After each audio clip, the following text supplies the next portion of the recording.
আমাদের বাংলাদেশে অনেকে আছে, আমার নেতার চরিত্র ফুলের মতন পবিত্র, নামাজ পড়ে না এক ওয়াক্ত। এরকম প্রশংসা করার চান্স আছে না নাই? জোরে কেন আছে না নাই? নৌকায় হাত ধরে কে তুলবে, আল্লাহ না নুহু? জোরে কেন কে তুলবে? আল্লাহ তুলবে। নুহু বলতেছে বন্যা গজব যখন শুরু হবে আমি তখন তোমাকে হাত ধরে নৌকায় উঠাই নেব। বুড়ির উচিত ছিল প্রশংসা করা, বাবা নুহু তুমি অত্যন্ত ভালো মানুষ বাবা, বিপদের সময় তুমি আমাকে হাত ধরে নৌকায় উঠাবা। কিন্তু বুড়ি নুহুর প্রশংসা না করে বুড়ি বললেন কি, আলহামদুলিল্লাহ। কিন্তু আল্লাহর একজন মস্ত বড় পয়গম্বর, নাম হলো নুহু নবী। জোরে বলেন নাম কি? শুকনা জায়গায় একটা নৌকা তৈরি করতেছেন। শুকনা জায়গায় নৌকা তৈরি যখন করে এমন সময় এক বুড়ি মানুষ লাঠিতে ভর দেশে বলে, বাবা নুহু এই শুকনা জায়গায় নৌকা বানানোর কারণ কি? নুহু বললেন, বুড়িমা বন্যা নামক একটা গজব হবে, যেই গজবে গোটা পৃথিবী ধ্বংস হয়ে যাবে। গোটা পৃথিবী পানির তলে 40 দিন পর্যন্ত ডুবে থাকবে, এমনকি পাহাড় পর্বত পর্যন্ত বন্যার পানিতে ডুবে যাবে। এই নৌকার মধ্যে যারা জায়গা পাবে কেবলমাত্র তারাই জীবিত থাকবে। সুবহানাল্লাহ বলেন। বুড়ি বলতেছে, বাবা নুহু এত বড় বন্যার গজবে সবাই যদি নৌকায় উঠতে চায় তাহলে তোমার ছোট্ট নৌকার মধ্যে কি সবার জায়গা হবে? নুহু বললেন, বুড়িমা এ নৌকায় ওঠার শর্ত হলো আল্লাহর বান্দাবান্দি যারা, ইমানদার বান্দাবান্দি যারা নৌকার মধ্যে জায়গা পাবে তারা। সঙ্গে সঙ্গে বুড়ি বললেন, বাবা আমি তাহলে ইমানদার বান্দি হবার চাই। নুহু বললেন, তাহলে আমার সঙ্গে পড়েন, লা ইলাহা ইল্লাল্লাহু নূহু নবিয়ুল্লাহ। নুহু নবী বলতেছে, বুড়িমা আপনার আর কোনো টেনশন নাই, আপনার আর কোনো টেনশন নাই। বন্যা গজব যখন শুরু হবে আমি আপনার হাত ধরে নৌকায় উঠায় নেব। সঙ্গে সঙ্গে বুড়ি বললেন, আলহামদুলিল্লাহ। আমাদের বাংলাদেশে অনেকে আছে, আমার নেতার চরিত্র ফুলের মতন পবিত্র, নামাজ পড়ে না এক ওয়াক্ত। এরকম প্রশংসা করার চান্স আছে না নাই? জোরে কেন আছে না নাই? নৌকায় হাত ধরে কে তুলবে, আল্লাহ না নুহু? জোরে কেন কে তুলবে? আল্লাহ তুলবে। নুহু বলতেছে বন্যা গজব যখন শুরু হবে আমি তখন তোমাকে হাত ধরে নৌকায় উঠাই নেব। বুড়ির উচিত ছিল প্রশংসা করা, বাবা নুহু তুমি অত্যন্ত ভালো মানুষ বাবা, বিপদের সময় তুমি আমাকে হাত ধরে নৌকায় উঠাবা। কিন্তু বুড়ি নুহুর প্রশংসা না করে বুড়ি বললেন কি, আলহামদুলিল্লাহ। কিন্তু আমাদের বাংলাদেশে অনেকে আছে, আমার নেতার চরিত্র ফুলের মতন পবিত্র, নামাজ পড়ে না এক ওয়াক্ত। এরকম প্রশংসা করার চান্স আছে না নাই? জোরে কেন আছে না নাই?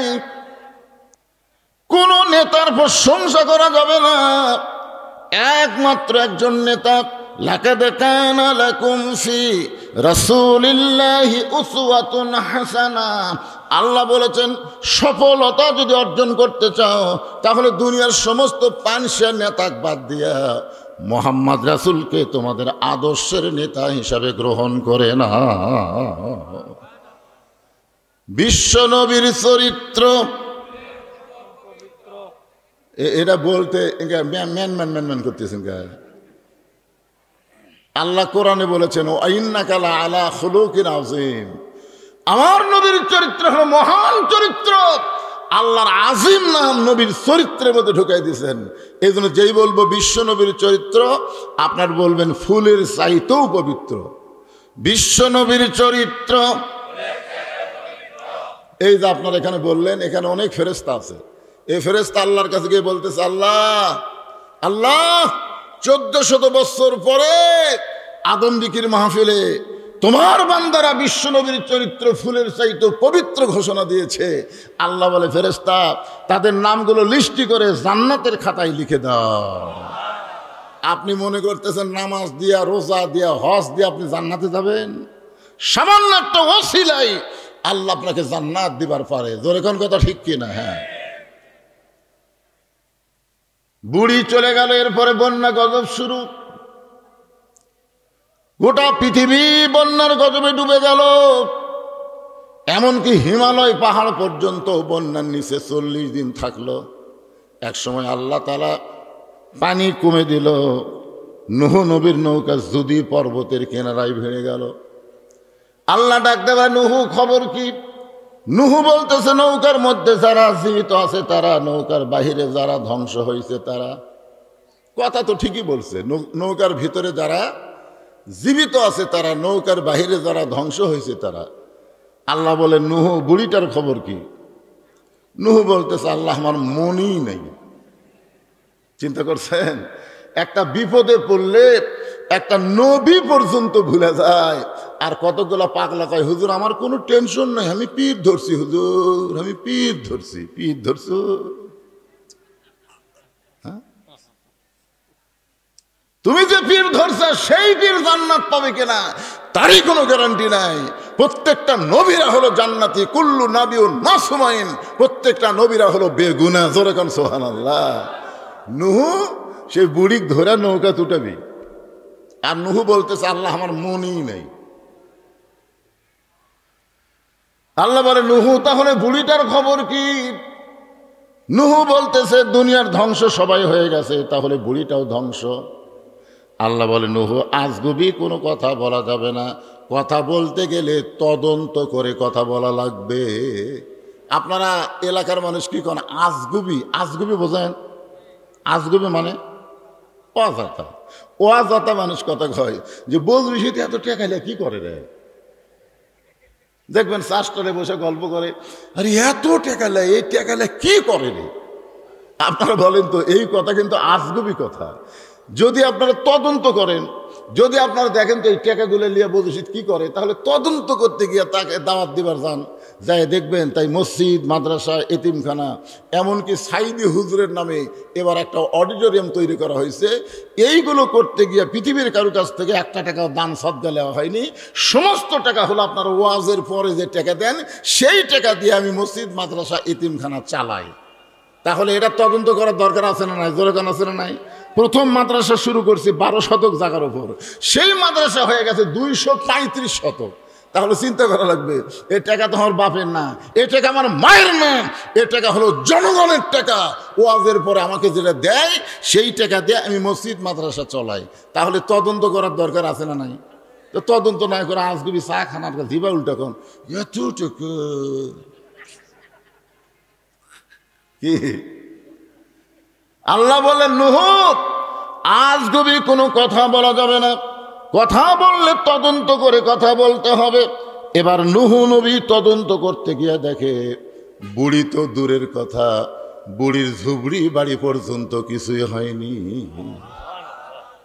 বন্যার গজবে গোটা পৃথিবী ধ্বংস, অথচ বুড়ি তো দূরের কথা, বুড়ির ঝুবড়ি ভাঙ্গা বাড়ি পর্যন্ত কিছুই হয় নাই। নূহ নবী চমকে ওঠে ডাক দিলেন, বুড়িমা। সঙ্গে সঙ্গে বুড়ি টোপলা নিয়ে হাজির। টোপলা টোপলা। তো নূহ নবী বলতেছেন, বুড়িমা টোপলা খেন? বলে, সাইজ হয়ে বসে আছি। সাইজ হইয়া? জোরে কান কি হইয়া? আপনার বলেন তো, নূহ নবী যেরকম বুড়িমাকে ডাক দিয়েছে, এরকম আল্লাহও কিন্তু আমাদেরকে মৃত্যুর জন্য ডাক দিবে। জোরে কান কথা ঠিক কিনা? একটা গানও আছে, আপনারা শোনেননি? ডাক দিয়েছেন, ডাক দিয়েছেন আল্লাহ আমারে, রইব না আর বেশি দিন তোদের মাজারে, চলতে পথে 2 দিন থামিলাম। চলার পথে কয়দিন? এ গান যদি আপনারা যুবকেরা গাও, এই যুবকেরা তো বহু গান গায়। এই বরবাদ সিনেমার শাকিব খানের গান গাইতে গাইতে পাগলা হয়ে গেছে। আরে পাগলা, ওলা গান না গায়া এই গান গাও, প্রত্যেক পরতে পরতে সব পাওয়া। তাহলে আমার সঙ্গে বলো, ডাক দিয়েছেন দয়াল আমারে, রইব না আর বেশি দিন তোদের মাজারে, চলতে পথে 2 দিন থামিলাম, যাবার কালে একজন আরো দেখা না পাইলাম, ও আমার সাদের মালা যায় রে ছিঁড়ে, রইব না আর বেশি দিন তোদের মাজারে। এই গানটা আমি খেয়াল করে দেখলাম, হাসিনা যখন পলে যাচ্ছিল। আপনারা দেখছেন হাসিনা পলানোর একটা ভিডিও দেখছেন? হাসিনা তার বোন শেখ রেহানা লিয়া যখন পলাচ্ছে, ওই সময় আমি ভিডিওটা খুব খেয়াল করে দেখলাম। হাসিনার বোন শেখ রেহানা নিচের দিকে তাকে হাঁটতেছে, মাটির দিকে তাকে হাঁটতেছে, আর হাসিনা খালি এইরকম। তখন হাসিনার মনের মধ্যে একটা গান হচ্ছে, চলতে পথে 2 দিন থামিলাম, যাবার কালে এক সামসারও দেখা না পাইলাম। হাই রে হাসিনার সামসা রে, আপনাদের আদম দিঘির গাবড়া কুটি রে, গাবড়া গাবড়া কুটি, হাই রে গাবড়া রে, এই গাবড়া আমাকে আদম দিঘি ওয়াজ করবার দেয় না। ধরে কোন কথা ঠিক কিনা? আমি এখন আদম দিক দিয়ে গাড়ি নিয়ে যাই আর কেড়ে গাবলা, একটা চামচাও নেই। হাসিনা খালি চারিদিকে তাকায় চোখের পানি বের করে বলে, যাবার কালে এক চামচারও দেখা না পাইলাম। কি মনে করতেছেন ভাইজান? বুড়ি বলতেছে, রেডি হয়ে টোপলা টাপলি গোছায় বসে আছি, তুমি যখন আমাকে ডাক দিবা, বন্যা গজব থেকে বাঁচানোর জন্য নৌকায় ধরে তুলবা, আমার যেন বের হতে দেরি না হয়। আল্লাহ বলেছেন, লা তামুতুন্না ইল্লা ওয়া আনতুম মুসলিমুন, মুসলমান না হয়ে তোমরা কেউ মরিও না। তাহলে কোন সময় আমাদের মৃত্যু হবে আমরা কেউ বলতে পারি না। বলবার যদি না পারি, তাহলে সব সময় আমাদের সাইজ হয়ে থাকার দরকার আছে না নাই? নূহ নবী গালত হাত দেয় কান্দার, বলে, বুড়িমা বন্যা গজব শেষ, বন্যা গজব শেষ, গোটা পৃথিবী ধ্বংস হয়ে গেছে, অথচ আপনার বাড়িরও কিছু হয়নি, আপনারও কিছু হয়নি। বুড়িমা, আপনি এমন কি আমল করেন যে আমল করার কারণে আল্লাহ আপনার বাড়ি এবং আপনাকে হেফাজত করলো? বুড়ি বলতেছে, বাবা তোমার মনে নাই, তুমি যখন আমাকে বলছিলে হাত ধরে নৌকায় উঠাবা, তখন আমি জানি ইমানদার যারা ইমান গ্রহণ করেছে তাদের একটাই বিশ্বাস, দুনিয়ার সবাই সবাইকে ভুলতে পারে কিন্তু আল্লাহ কোনোদিন তাকে ভুলবে। তাহলে আমরা জিকির করবো কার? এরপরে আল্লাহ বললেন, অশকুরুলি ওয়ালা তাকফুরুন, শুকুর গুজার করতে হবে আল্লাহর। যারা আল্লাহর শুকুর গুজার করবে না, আল্লাহর শুকুর গুজার না করলে কুফরি হয়ে যাবে। জোরে কোন ঠিক কি না? এখন আপনারা বিশ্বাস করেন। এরপরে আল্লাহ বলতেছেন, ইয়া আইয়ুহাল্লাযীনা আমানুস্তাঈনু বিস-সাবরি ওয়াস-সালাহ ইন্নাল্লাহা মা'আস-সাবিরিন। এই ইমানদার বান্দারা, এই পিছনে যারা দাঁড়িয়ে আছো, তোমরা কি ইমানদার না? এখানে আল্লাহ বলতেছেন, ইয়া আইয়ুহাল্লাযীনা আমানু। খুব খেয়াল করেন, আপনারা যারা বসে আছেন এবং যারা দাঁড়িয়ে আছেন, সবাইকে আমি বলবো, অনুরোধ করে বলতেছি, বসেন বসেন,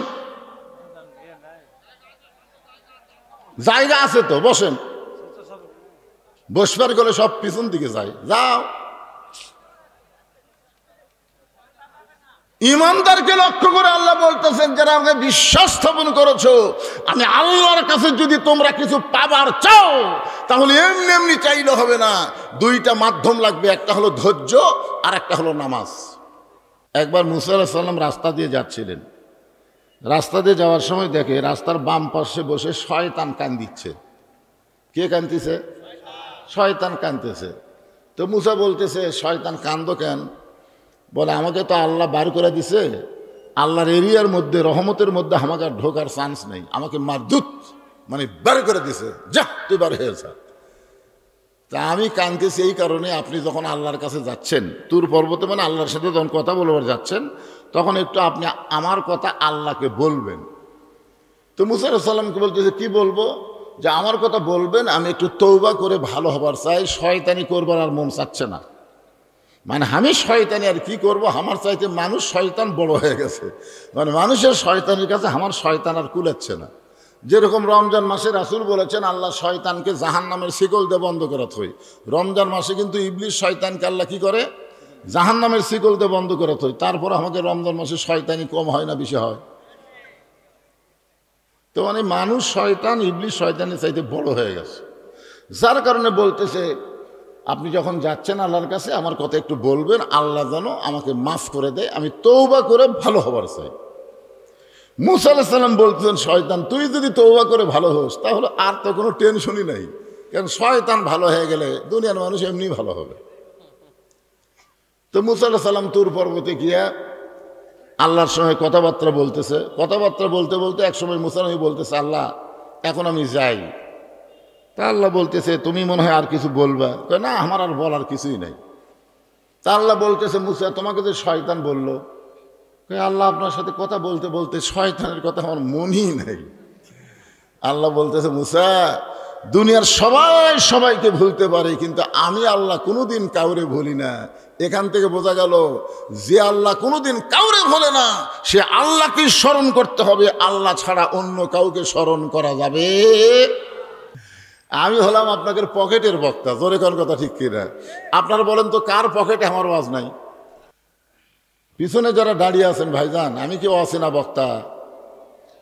না না না, অনেকে মনে করতেছে ঢাকার থেকে বক্তা আসছে রে, কি কোতে কি কয়। আমি হলাম আপনাদের পকেটের বক্তা, জোরে কোন কথা ঠিক কিনা? আপনারা বলেন তো কার পকেটে আমার ওয়াজ নাই?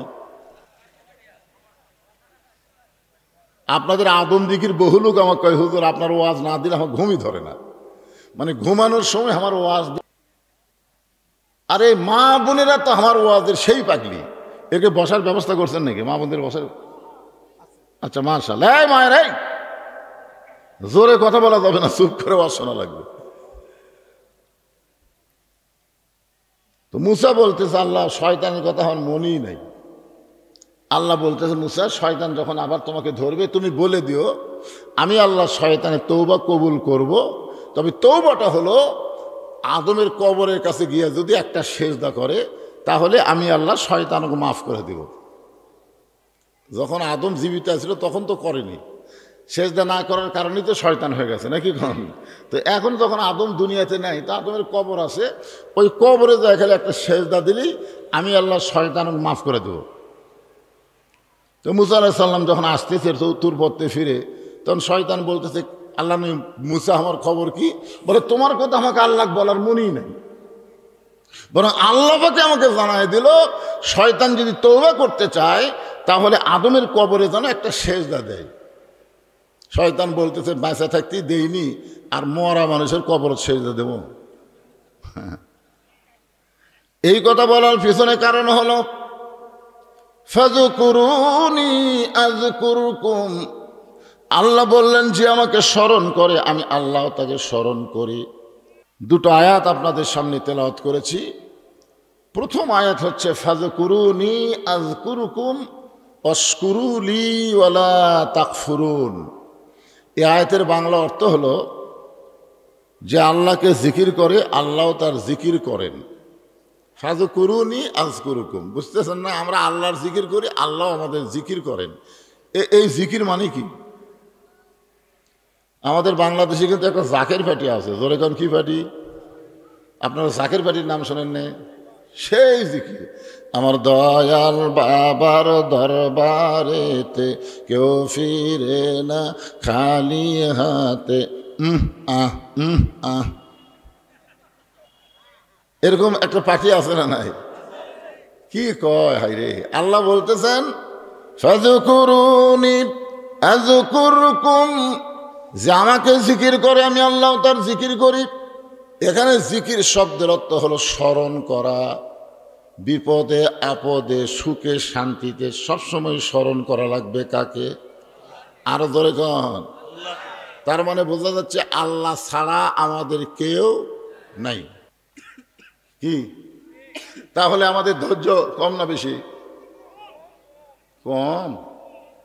15.5 বছর হাসিনা ইচ্ছা মতো আমাকে চলাছে, আমরা কিন্তু ধৈর্য ধারণ করে বলছি তোর বিচার আল্লাহ করবি রে, তোর বিচার আল্লাহ করবি রে, কন্যে কন্যে। এটা কি কম ধৈর্য নাকি? ইন্নাল্লাহা মা'আস সাবিরিন, ধৈর্যশীলদের সঙ্গে কে আছে? আরো জোরে বলেন। আজকে এখানে ধৈর্য নিয়ে বসেন, ধৈর্য নিয়ে বসেন, দেখেন আল্লাহ আপনাকে কেমনে সাথে থাকে। কোরআনের আয়াত দিয়ে আমি আপনাদের দেখাই দেব। এখন প্রথম কথা হলো আল্লাহ ইমানদারকে লক্ষ্য করলেন, আমরা সবাই ইমানদার। সাহাবীরা জিজ্ঞাসা করলেন ইয়া রাসূলুল্লাহ মা হুয়াল ঈমান, ঈমান সম্পর্কে আমরা জানতে চাই। আল্লাহ রাসূল বললেন ইকরার বিল লিসান তাসদীক বিল জানান আমল বিল আরকান, এরই নাম হলো ঈমান। জবানে বলতে হবে লা ইলাহা ইল্লাল্লাহ, খালি জবানে বললে হবে না, এরপরে বলা হচ্ছে তাসদিক বিল জেনান, কলিজার মধ্যে ইমান। আচ্ছা, কলিজার মধ্যে যখন ইমান থাকে তখন সেই মানুষটার চরিত্র কেমন হয়? আমি একটা দৃষ্টান্ত দিব, মনোযোগ দিয়ে শোনা লাগবে। এটা কিন্তু 1000 বছর আগেকার কথা না, 100 বছর আগেকার কথা না, এটা হাসিনার সময়ের কথা, বেশি দিন আগের কথা না। লোকটার নাম হলো মীর কাসিম আলী। লোকটার নাম কি? মীর কাসিম আলী। উকিলের নাম হলো তাজুল ইসলাম। উকিল সাহেব এসে বলতেছে, স্যার আজকে রাত 12টায় আপনার ফাঁসি হবে। তাসদিক বিল জেনান মানে কলিজার মধ্যে ইমান থাকলে সেই লোকটার চাল চরিত্র কেমন হয় একটু খেয়াল করেন। বলতেছে, স্যার আজকে রাত 12টায় আপনার ফাঁসি হবে। তো মীর কাসিম আলী বলতেছে, উকিল সাহেব এখন কয়টা বাজে? তো বলতেছে, এখন বাজে রাত 9:30। তখন বলতেছে, আলহামদুলিল্লাহ আলহামদুলিল্লাহ, এখনো 2.5 ঘন্টা আছে। আপনার বলেন তো, 2.5 ঘন্টা পর যার ফাঁসি হবে সে আলহামদুলিল্লাহ কবি? তার ইমান তাকে বোঝা দিচ্ছে যে দুনিয়াতে আসা থাকার জন্য না, দুনিয়াতে আসলে যাওয়া লাগবে। তাসদিক বিল জেনান যখন কলিজার মধ্যে অর্জন হবে, সেই লোকটা দুনিয়ার পাগল হবে না, সেই লোকটা আল্লাহর পাগল হবে। জোরে কোন কথা ঠিক কি না? বলতেছে 2.5 ঘন্টা পর আমার ফাঁসি হবে, খামাখা 2.5 ঘন্টা চেতন থেকে লাভ কি? আমি 2 ঘন্টা ঘুম পাড়ি, 2 ঘন্টা ঘুম পাড়ি। উকিল সাহেব, যদি আমি চেতন না পাই তাহলে তুমি আমাকে চেতন করো। আপনার বলেন 2.5 ঘন্টা পর যার ফাঁসি হবে, তাই বলতেছে খামাখা বসে থাকা লাভ কি? আমি 2 ঘন্টা ঘুম পাড়ি, যদি চেতন না পাই তাহলে তুমি আমাকে ডাক দিও। উকিল খেলে ওটমোট কামলা এরকম করে ফাঁসি হবি ওরি, আর ওই ঘুম পাড়বি, চেতন পাবি না, আমার ডাক দেওয়া লাগবে। উকিল মনে মনে চিন্তা করতেছে, ফাঁসির চিন্তায় লোকটা পাগল হয়ে গেছে, এর সাথে গল্প করে লাভ নাই। মনের দুঃখে উকিল তাজুল ইসলাম যখন বাইরে গেছে, রাত যখন 11:30, এমন সময় উকিল ফাঁসির কন্ডম সেলে ঢুইকে দেখে মীর কাসিম আলী নাক ডাকা ঘুম পাড়তেছে। আর মাত্র 8 ঘন্টা, 8 ঘন্টা পরে এই লোকটার ফাঁসি হবে, আর এই লোকটা নাক ডাকা ঘুম পাড়তেছে। সঙ্গে সঙ্গে পায়ের বুড়া আঙ্গুল লড়াইছে। মীর কাসিম আলী ঘুম থেকে চেতন পায়ের চুমকা, বলতেছে, ভাই ফাঁসির সময় কি হয়ে গেছে? উকিল বলতে, স্যার এখনো 8 ঘন্টা আছে। আলহামদুলিল্লাহ। ওযু করে 2 রাকাত নামাজ পড়ে কোরআন থেকে সূরা মুলক আর মুজাম্মিল তেলাওয়াত করে ফাঁসির কন্ডম ছেলে সবচাইতে ভালো যে পাঞ্জাবি ছিল, সেই পাঞ্জাবি পরার পরে চিরুনি দিয়ে মাথা হাসড়ায় বলতেছে, উকিল দেখো তো আপনাকে আমাকে কেমন লাগতেছে। উকিল চোখের পানি বের করে কাঁদতে, স্যার আপনি কি শ্বশুর বাড়ি যাবেন? এক্ষুনি আপনার ফাঁসি হবে, এখনই আপনার ফাঁসি হবে, আর আপনি সুন্দর পাঞ্জাবি গায়ে দিয়ে মাথা চুল হাসড়ায় বলতেছেন আমার কেমন লাগতেছে। মীর কাসিম আলী মুচকি মুচকি হাসে আর বলে, উকিল ফাঁসি হবে আমার আর তুমি কাঁদতেছো। তাসদিক বিল জেনান, কলিজার মধ্যে ইমান নিয়ে আমি ঘুমাইছিলাম, ওই ঘুমের ঘরে আল্লাহ পাক আমারে দেখাইছে অন্যায়ভাবে কাউকে যখন ফাঁসি দেওয়া হয় তার মৃত্যু হয় না, তার মৃত্যু হয় না, দুনিয়াতে ফাঁসি হবে, দেহ থাকবে দুনিয়ায়, আর প্রাণ পাখি যাবে ইল্লিন নামক জান্নাতের বাগানে। লিল্লাহি তাকবীর। ভাইজান, এরই নাম হলো তাসদিক বিল জানান। কলিজার মধ্যে যখন ঈমান আসবে, ওই ঈমানটা মানুষকে দুনিয়ার পাগল বানাবে না, আল্লাহর পাগল বানায় দিবে। জোরে কোন কথা ঠিক কিনা? আপনার বলেন তো, যত চেষ্টা করেন থাকতে পারবেন? চেষ্টা করেন না, 6 তলা 7 তলা 10 তলা বিল্ডিং বানায় খালি উপর দিকে তাকায়, খালি উপর দিকে দেখে, কি দেখিস রে? রড বার করে থেকে হুজুর দোয়া করবেন, 10 তলার ভিত দিছি, 8 তলা হচ্ছে, আরো 2টা তলা করবার পারলেই আমার শান্তি হুজুর। আর 2 কান্দের ফেরেশতা কয়, আল্লাহ এই শয়তানের কান্দ থাকো না, এই শয়তানের কান্দ থাকবো না, কারণ এক যাওয়া লাগবে নিচের দিকে আর ওই দেখে উপর দিকে, এই তো পুরো শয়তান হয়ে গেছে।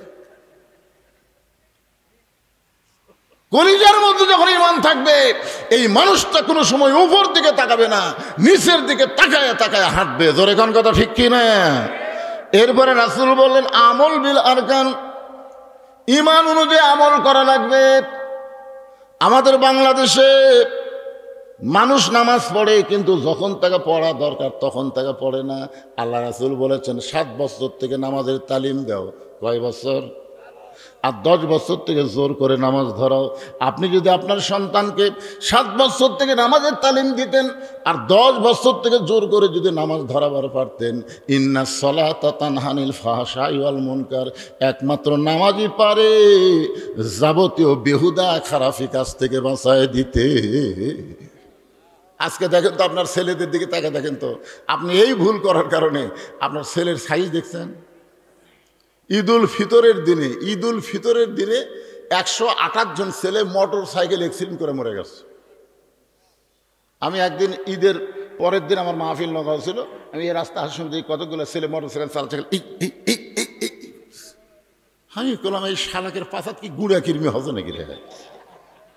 এই শোনেন, আপনি বাবা, আপনার ছেলেকে আপনি দেখবেন না? রাসূল বলেছেন 7 বছর থেকে নামাজের তালিম দাও, 10 বছর থেকে জোর করে নামাজ ধরাও। আপনার ছেলেদেরকে মেয়েদেরকে যদি আপনি 10 বছর থেকে নামাজ ধরাবার পারতেন, আপনাকে আর কোনো টেনশন করা লাগতো না। আল্লাহর কোরআনই বলেছে ইন্নাস সালাতা তানহা আনিল ফাহশাই ওয়াল মুনকার, একমাত্র নামাজই পারে মানুষকে যাবতীয় খারাপি থেকে বাঁচাই দিতে। আমল বিল আরকান, ইমানের 1 নম্বর আমল হচ্ছে নামাজ পড়া। যার নামাজ নাই তার ইমান নাই। মনোযোগ দিয়ে শুনবেন, লা সলাতা লা ইমানা, যার নামাজ নাই তার কি নাই? লা সলাতা লা দীনা, যার নামাজ নাই তার কোনো ধর্ম নেই। বাইনাল আবদি ওয়াল কুফরি তারকুস সালাত, বান্দার কাফেরের মধ্যে পৃথক করার জিনিসটার নামই হলো নামাজ। এবার আসেন, কোরআনের আয়াত হলো আস্তাইনু বিসসবরি ওয়াসসালাহ ইন্নাল্লাহা মাআস সাবিরিন। যদি আল্লাহর কাছে আমরা কিছু পাবার চাই তাহলে কয়টা জিনিস লাগবে? আপনার কি বিরক্ত হচ্ছেন? তাহলে 2টা জিনিস লাগবে, একটা হলো ধৈর্য আর একটা হলো নামাজ। আপনারা বলেন তো কোন জিনিসের মধ্যে আমাদের ধৈর্য কম? দেখবেন যে ঘন্টার পর ঘন্টা চা খাচ্ছে, একবারে ঘড়ি দেখে না। আর মসজিদের মধ্যে ঢোকার পরই 5 মিনিট পরে জামাত হবি, ওই 5 মিনিটের মধ্যে ওই 5 বার ঘড়ি দেখবি। পারব না। আরে ভাই এখনো 3 মিনিট, আজ ঘড়ি লড়তেছে না রে, আজ ঘড়ি লড়তেছে। যেই লোকটা এত অস্থির, ওই লোকটাই মসজিদ থেকে বের হয়ে চাষটলে 1-1 ঘন্টা আড্ডা গুলি মারতেছে, একবারও ঘড়ি দেখতেছে না। অথচ আপনি জানেন আল্লাহর ঘরের মধ্যে ডান পা দিয়ে আপনি কি দোয়া পড়ছেন? আল্লাহুম্মা আফতাহ লি আবওয়াব রাহমাতিক, মানে কি? আপনি ঢুকেন নাই, আল্লাহ আপনাকে দয়া করে রহমতের ঘরের মধ্যে ঢুকাই দিয়েছে। জোরে কোন কথা ঠিক? সময় মতো নামাজ হবে। বারবার আপনি ঘড়ি কেন দেখতেছেন? আপনি অস্থির কেন হচ্ছেন? আল্লাহ বলতেছেন বিসসবরি ওয়াসসালাহ, ধৈর্য আর নামাজ লাগবে যদি আমার কাছে কিছু পাবার চাও। আমরা বাংলাদেশে কি চাই সেইটা পাবার গেলে ধৈর্য আর নামাজ লাগবে। আপনারা হয়তো ভাবতেছেন হুজুর এই নামাজ আবার কি? এই নামাজ সম্পর্কে আল্লাহ বলেছেন ইন্না সলাতি ওয়া নুসুকি ওয়া মাহইয়ায়া ওয়া মামাতি লিল্লাহি রাব্বিল আলামিন। এশার নামাজ পড়ে হযরত আলী দাঁড়াইছে। আল্লাহ রাসূল বলেন আলী ইজলিস, বসো। না হুজুর আমি আপনাকে একটা কথা বলবার চাই, এই জন্যই দাঁড়াইছি। তো রাসূল বলেন আলী তুমি আবার কি বলবার চাও? বলে হুজুর আপনি একদিন বলেছেন এই দুনিয়াতে 10 জন সাহাবীকে আল্লাহ জান্নাতের সার্টিফিকেট দিছে। কয়জন? 10 জন সাহাবীকে, সব সাহাবীরাই জান্নাতি। বলেন সব সাহাবীরা কি? রাদিয়াল্লাহু আনহুম ওয়া রাদু আন যালিকা লিমান খাশিয়া রাব্বা, যাদের পিছনে রাদিয়াল্লাহু তাআলা আনহু আছে আল্লাহ রাসূল বলেছেন তাদের সবাইকে আল্লাহ বিনা হিসাবে জান্নাত দিয়ে দিবে। কিন্তু আল্লাহর কি শান, 10 জনের নাম আল্লাহ প্রকাশ করছে। 1 নম্বর আবু বকর, খেয়াল করবেন 1 নম্বর কে? 2 নম্বর উমর, 3 নম্বর ওসমান, 4 নম্বর আলী, 6 নম্বর আব্দুর রহমান ইবনে আউফ, 7 নম্বর হলো জুবাইর, 6 নম্বর হলো জুবাইর, 7 নম্বর হচ্ছে তালহা, 8 নম্বর সাদ ইবনে আবি ওয়াক্কাস, 9 নম্বর আবু সাইদ, আর 10 নম্বর হলো ওবাদা ইবনুল জাররাহ। এই 10 জন হলেন আশারে মুবাশশারা। কি বুঝলেন আশারে মুবাশশারা মানে কি? দুনিয়াতেই আল্লাহ তাদেরকে জান্নাতের সার্টিফিকেট দিয়েছে। যেরকম সুবহানাল্লাহ। আলী বলছে যে হুজুর আমি একটা গোপন কথা বলবো, সেটা হলো এই, আমি যদি আজ থেকে যদি ফজরের নামাজ না পড়ি, ফজরের নামাজ যদি আজ থেকে আমি না পড়ি, এরপরেও কি আল্লাহ আমাকে জান্নাত দিবে? সমস্ত সাহেবের খেলে ওটমোট কামড়াচ্ছে, ওটমোট। কিন্তু এত বড় সাহস একে আল্লাহ কে দিল রে? আলী বলতে যে হুজুর চিন্তা ভাবনা করে কোন, আমার নাম যদি জান্নাতের সার্টিফিকেটের 4 নম্বরে থাকে, তার আমি যদি ফজর না পড়ি, এরপরেও কি আল্লাহ আমাকে জান্নাত দিবে? আল্লাহ রাসূল কিছুক্ষণ পরে বললেন, আলী শুধু ফজর না, তুমি যদি সমস্ত নামাজ বাদ দাও, এরপরেও আল্লাহ তোমাকে জান্নাত দিবে। আলী বলতেছে, একদিনে কি সব বাদ দেওয়া যায়? এতদিনের অভ্যাস, একদিনে সব বাদ দেওয়া যায় না। তো ওই ফজর নামাজ পড়তে আমার একটু বিরক্ত লাগে। আরামের ঘুম ভেঙ্গে সালাতো খায়রুন নাম শোনার সাথে সাথে বিরক্ত লাগে। এই জন্যে আজ থেকে আমি আর ফজর পড়বো না। আল্লাহ রাসূল বললেন, ঠিক আছে, না পড়লেও আল্লাহ তোমাকে জান্নাত দিবে। এই কথা বলে হযরত আলী যখন মসজিদ থেকে বের হয়ে গেছে, এমন সময় আবু বকর রাসূলের কাছে গিয়ে বলতেছে, হুজুর এর কান সারাতে একটা চড় মেরে ফেললেন না? এত বড় একটা খারাপ কথা বললো যে আজ থেকে ফজর নামাজ পড়বো না। রাসূল বলেন, আবু বকর তোমার কানটা আমার মুখের কাছে দাও, আমি আসল কথা বলি।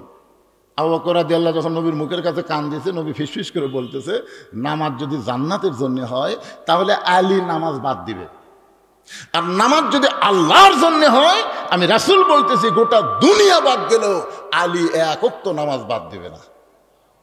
এখন তুমি বলো আবু বকর, নামাজ কি জান্নাতের জন্যে না আল্লাহর জন্যে? তো বলতেছে আল্লাহর জন্যে। তা আলী কি বলছে? নামাজ না পড়লেও যদি জান্নাতে যাওয়া যায়, পড়বো না।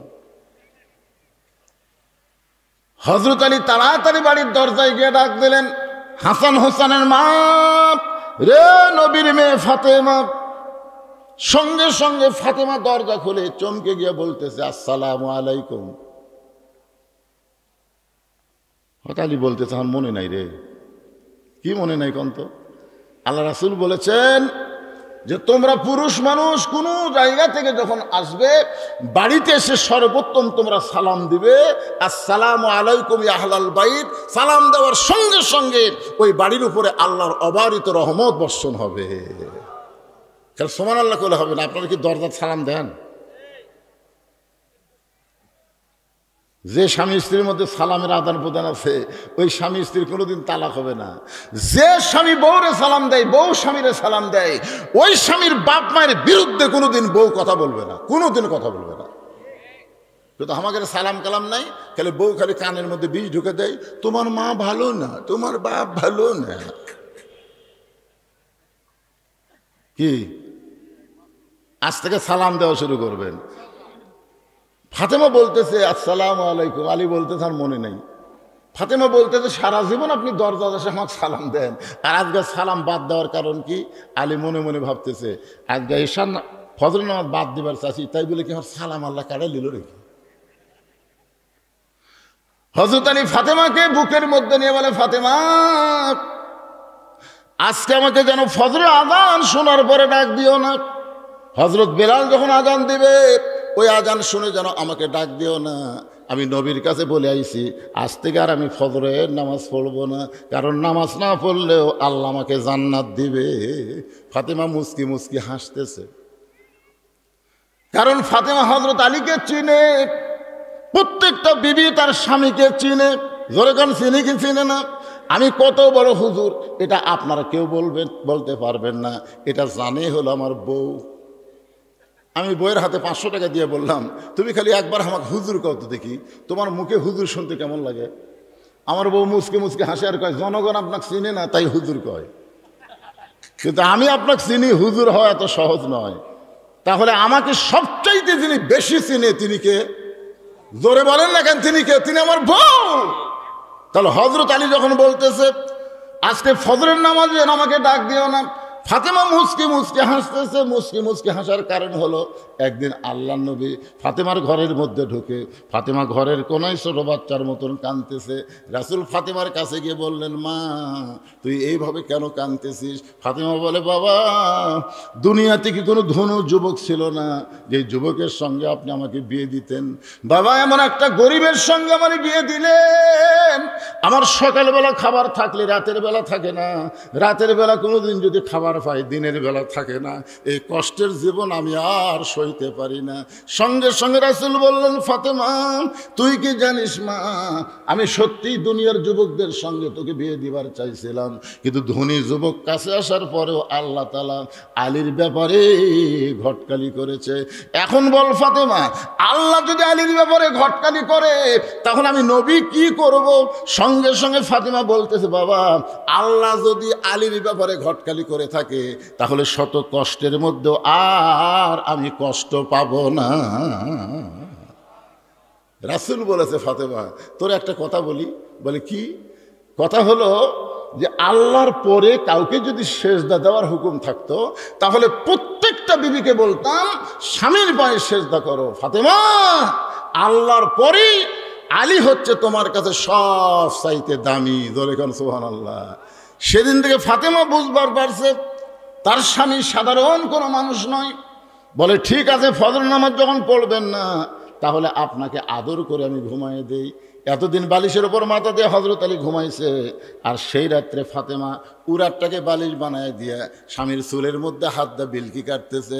এক সময় হযরত আলী ঘুমায় গেছে। হযরত আলী যেই মাত্র ঘুমাইছে, ঘুমের মধ্যে যখন অচেতন, কিছুক্ষণ পরেই হযরত আলী ঘুম থেকে লাফ দিয়ে উঠছে। ফাতেমা বলতেছে, স্বামী গো আপনি না কইলেন ফজরের নামাজ পড়বো না, আজান দিলেও যেন ঘুম থেকে ডাক না দেই, তাহলে আপনি কেমনে চেতন পাইলেন? আলী বলতেছেন, ফাতেমা ফজরের নামাজ না হয় পড়বো না, কিন্তু তাই বলে তাহাজ্জুদের নামাজ আমি ছাড়বো না। লিল্লাহি তাকবীর। আল্লাহ রাসূল বলেছেন 5 ওয়াক্ত নামাজ হলো ইবাদত। মনোযোগ দিয়ে শোনেন, আস্তাইনু বিস-সাবরি ওয়াস-সালাহ, ধৈর্য আর নামাজ। মনোযোগ দিয়ে শোনেন, 5 ওয়াক্ত নামাজ হলো ইবাদত আর তাহাজ্জুদের নামাজ হলো মহাব্বত। সাহাবারা জিজ্ঞাসা করলেন, হুজুর মহব্বত আর ইবাদত এই দুইটার মধ্যে তফাৎ কি? এদিকে চিল্লাচিল্লি কি করে? বাচ্চা কাচ্চারা, ওই পার কি মেয়ে মানুষ আছে? যে বাচ্চারা চিল্লাচিল্লি করতেছে ওই বাচ্চারা হলো সিজার করা। যখন কি করা? সিজার করা বাচ্চারা অস্থির হয়। কারণ নর্মালি বাচ্চা হলে সেই বাচ্চা অস্থির হয় না। কি জন্য হয় না কোন তো? মানে জন্মের সময়ই তার জন্ম হয়। যখন জন্মের সময় সে জন্ম নেই, কিন্তু যখনই সিজার করবি পেট কাটা দেখে আর ঘুমই ভাঙেনি। ডাক্তারে কয় 2 দিন পরে এমনি জন্ম হতো রে, এখন পেট কাটলাম কি হলো? তখন আর এক ডাক্তার কয় পেটের মধ্যে বাইর করে একটা ঘুরেন দাও। তখন ছোটো বাচ্চাকে পেটের মধ্যে বাইর করে পা ধরে এরকম একটা ঘুরেন দেয়, বুঝছেন, চেতন করার জন্য। ওই ঘুমের ঘরে করে এই যে একটা স্কিওর মারে, ওই কারণে ওর মাথার ব্রেনটা কি হয় অস্থির হয়ে যায়। আর অস্থির হওয়ার কারণে দুনিয়াতে মোবাইল ছাড়া ভাত খায় না, মোবাইল ছাড়া ওর কান্না বন্ধ হয় না। জোরে কোন কথা ঠিক কিনা? এই সিজার করা গুলো চিল্লাচ্ছে, সিজার করা। এই টেজের উপর যে কয়টা আমরা বসে আছি আমরা সবাই হলাম নর্মাল, আমরা কিন্তু সিজার না। আমার দাদি আমাকে বলছে, ভাই তোকে মায়ের পেট থেকে বাইর করে দেয়, তোর মাথা লম্বা হয়ে গেছিল রে, পরে তোর মাথা থাবড়ে থাবড়ে আমরা গোল করছি, দেখছেন? কি বলবো প্রসবের কথা, মা বিনে সেই ব্যথা কেউ তো বুঝিবে না, মাজন ঠেকিয়া সন্তানের দায় অকালে মা মারা যায়, কেন সে মায়ের ভক্তি করবা না, এমন দরদি ভবে কেউ হবে না আমার মা গো। মারে মা, ও মা, বাচ্চা নরমালি হবে মা, কারণ অধৈর্য হওয়ার কারণে এই সিজার করা। আর সিজার করবার গেলে ওই পেটকে লাড়ে। মেয়া ডাক্তার, একটা মরদ মানুষ ডাক্তার, কোন জায়গায় বাচ্চা আছে কুটি কাটা লাগবে লেড়ে ছেড়ে। এই আপনার শরম নাই? আপনার বইয়ের পেট একটা মরদ মানুষ লাড়া কাটতেছে না কিছু? সিজার করাবো, সিজার করাবো। সিজার করলে মায়ের ক্ষতি, সিজার করলে বাচ্চার ক্ষতি। একটু মনোযোগ দিয়ে শোনেন। 5 ওয়াক্ত নামাজ হলো ইবাদত, আর তাহাজ্জুদের নামাজ হলো মহাব্বত। সাহাবারা জিজ্ঞাসা করলেন, হুজুর ইবাদত আর মহব্বতের তফাৎ কি?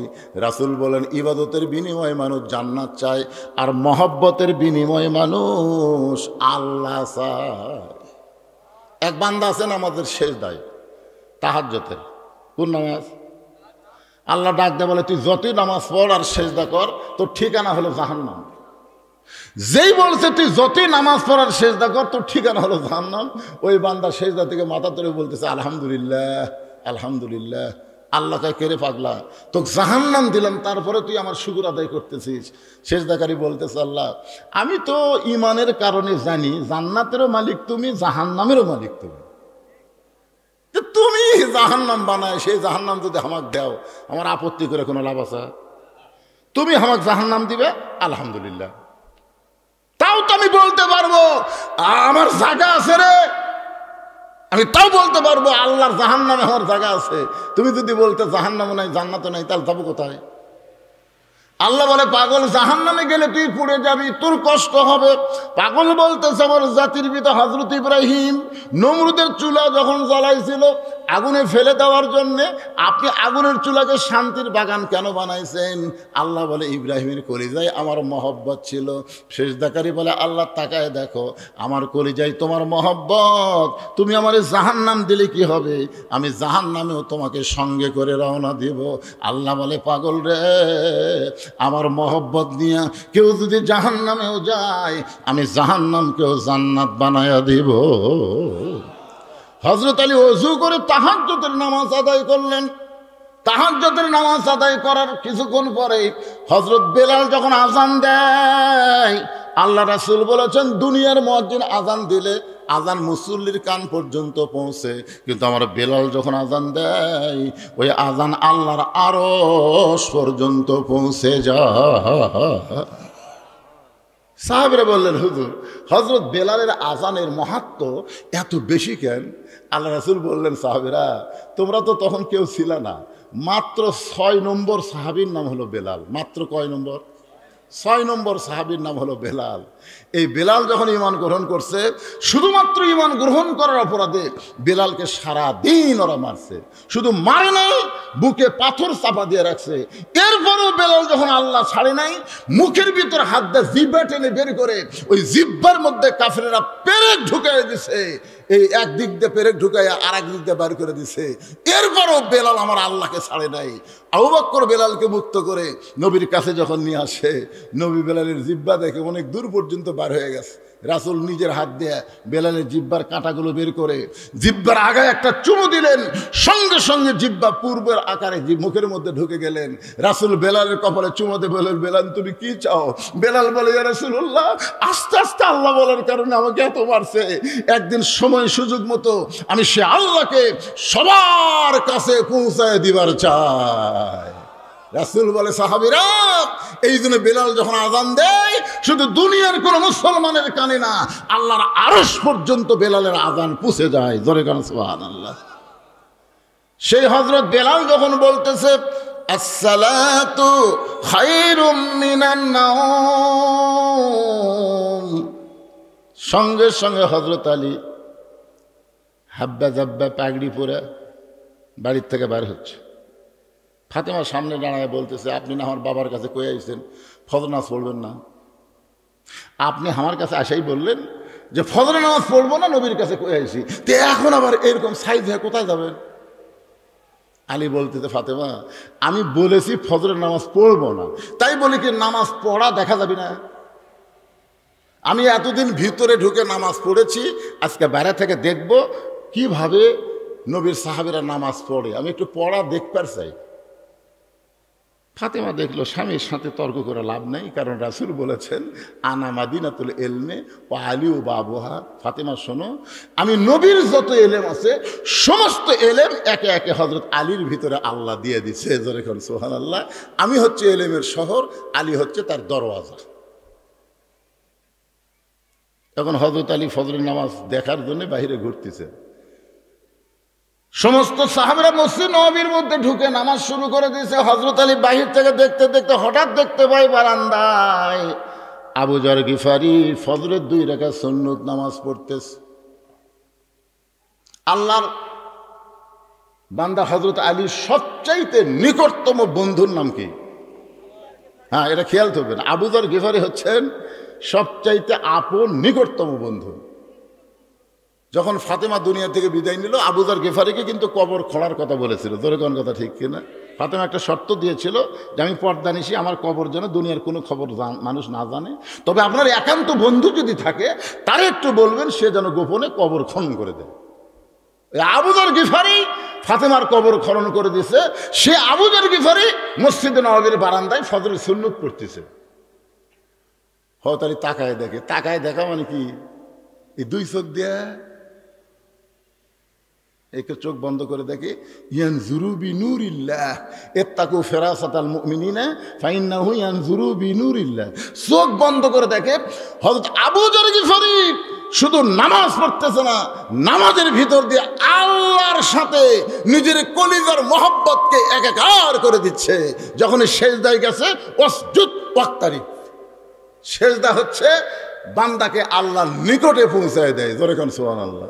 তো ওইটা দেখার পরে আর হযরত আলী বাইরে থাকতে পারে? দেখবার পাচ্ছে যে আমরা দেখবার পাই না। তো কানার ভাগ্যে ধন মিলে না, সামনে পড়ে আছে সোনা, কানা দেখতে পায় না, মাটি মনে করে ফাইলা দেয়, হাতে তুলে নেয় না, কানার ভাগ্যে ধন মিলে না। যৌবন বয়সে কানা এক ওয়াক্ত নামাজ পড়েনি, বুড়া বয়সে মসজিদে যায়, যখন হয় চামড়া ঢিল, আল্লাহর সাথে দেয় মিল। কি সারা জীবন ঘুষের চাকরি করছে, চাকরি যখন রিটায়ার হচ্ছে তখন আল্লাহর কাছে কান দিচ্ছে আর বলতেছে, আল্লাহ আমি আর জীবনে ঘুষ খাবো না, আল্লাহ আমি আর ঘুষ খাবো না, আল্লাহ আমি আর ঘুষ খাবো। 2 কান্দের ফেরেশতাকে আল্লাহ এর কান্দ থোড়া থাকে কি লাগবে? যতদিন ঘুষের চাকরি করছে ততদিন তওবা করেনি, এখন চাকরি গেছে আর তওবা করতেছে। যৌবন বয়সে শয়তানের কাম করা, বুড়া বয়সে মসজিদে যায়, মসজিদে আর বসবার পারে না, সিয়ার যায়। কি মসজিদে নামাজ পড়লে 27 গুণ সওয়াব হবে, 27 গুণ সওয়াব হবে। কিভাবে নামাজ পড়লে? কোন মসজিদে যে আপনি নামাজ পড়লে 27 গুণ সওয়াব হবে, এই 27 গুণ সওয়াব কিভাবে হবে? জামাতে নামাজ পড়লে। জোরে কোন কি করে জামাত পড়লে? জোরে কোন কিভাবে নামাজ পড়লে? আর জামাতে নামাজ পড়বার গেলে পায়ের গোড়ালির সঙ্গে গোড়ালি মিল করে কাতার সোজা করে দাঁড়াতে হবে। জোরে কোন কথা ঠিক কি না? হ্যাঁ, আর 2 চেয়ার কাতারের মধ্যে বসে গেছে, 2 চেয়ার। চেয়ার আলার পাও কোনটি? তোমার পাও কোনটি? সামনে কাতার ফাঁকা থুয়া পিছনে কাতার যদি পুরা করে সামনে কাতার মাকরু হয়ে যায়, তাহলে 2টা চেয়ার থাকা মানে কাতার ফাঁকা।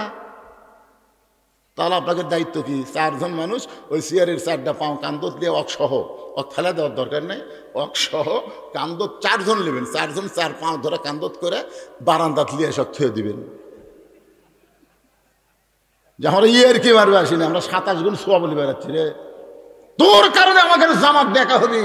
পায়ের গোড়ালির সঙ্গে গোড়া লাগবে, পড়বার যদি চাস বারান্দাত পড়, ভিতরে লয়। কথা কন না কেন ভাইজান, কথা কন না কেন?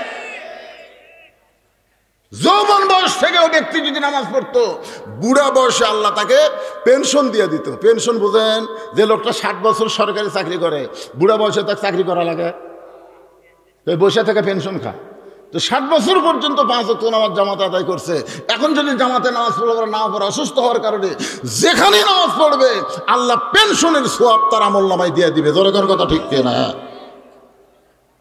একটু মনোযোগ দিয়ে শুনবেন। আবু যর গিফারির কাছে হযরত আলী দাঁড়ায়া ফজরের 2 রাকাত সুন্নত নামাজ আদায় করছে।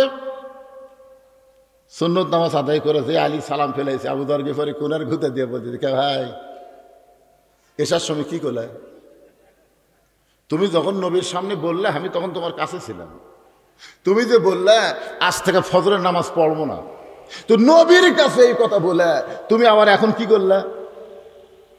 আলী বলতেছে, এই আমি বলছি ফজরের ফরজ পড়বো না, তাই বলে কি সুন্নত পড়া যাবে না? যেই বলছে আমি না হয় ফজরের ফরজ পড়বো না, তাই বলে কি সুন্নত পড়া যাবে না? আবু যর গিফারি মুখে আঙ্গুল ঢুকাইছে। এই কারণেই আল্লাহ রাসূল বলেছেন, আমার পরে তোমরা যদি কারো কাছে কিছু পাবার চাও তাহলে আমাকে না পাইলে তোমরা আলীর কাছে যাও। প্রত্যেকটা সাহাবী বিশ্বাস করতেন ইসলামী ভার্সিটির প্রিন্সিপাল হচ্ছেন আল্লাহর নবী, আর ভাইস প্রিন্সিপাল হলো হযরত আলী। ধরে কান সুবহানাল্লাহ। আপনারা ইসলামের খেলাফতের নিয়মটা দেখবেন। আল্লাহ রাসূল যখন মদিনার রাষ্ট্রপতি ছিল তখন শিক্ষামন্ত্রী ছিলেন হযরত আলী। সুবহানাল্লাহ না কেন? ধর্মমন্ত্রী আবু বকর, অর্থমন্ত্রী ওসমান, আইনমন্ত্রী ওমর। গেল আবু বকর রাদিয়াল্লাহু যখন মদিনার খলিফা ছিলেন তখন শিক্ষামন্ত্রী হচ্ছেন হযরত আলী। সুবহানাল্লাহ না কেন? উমর ফারুক যখন মদিনার খলিফা তখন শিক্ষামন্ত্রী হলেন হযরত আলী। ওসমান গনি যখন মদিনার খলিফা তখনও শিক্ষামন্ত্রী হচ্ছেন হযরত আলী। মানে শিক্ষামন্ত্রী আলী থাকা অবস্থায় অন্য কাউকে দেওয়া হয়নি, কারণ সবচেয়ে বেশি শিক্ষা যার মধ্যে ছিল তার নামই হচ্ছে হযরত আলী। আর আমাদের বাংলাদেশে শিক্ষামন্ত্রীকে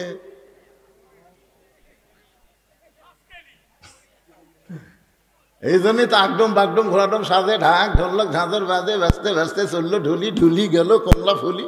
এই শালা মিথ্যা শিক্ষা দিয়ে মাস গেলে 50,000 টাকা বেতন গুনে নেয়। আর জালিকাল কিতাবুল আরাইভাবে হুদালিল মুত্তাকিন এই হাফেজি মাদ্রাসার শিক্ষা দিয়ে মাস গেলে কেশিয়ারের দিকে তাকা থাকে। চাচা 30 দিন ইন্নাল্লাহা মা'আস সাবিরিন, ধৈর্যশীলদের সঙ্গে আল্লাহ থাকে। ও তো খাই খাই করো একেবারে। হায় হায় রে, মাস গেলে 10,000 টাকা হাদিয়া দেয়, তাও আবার খাই খাই।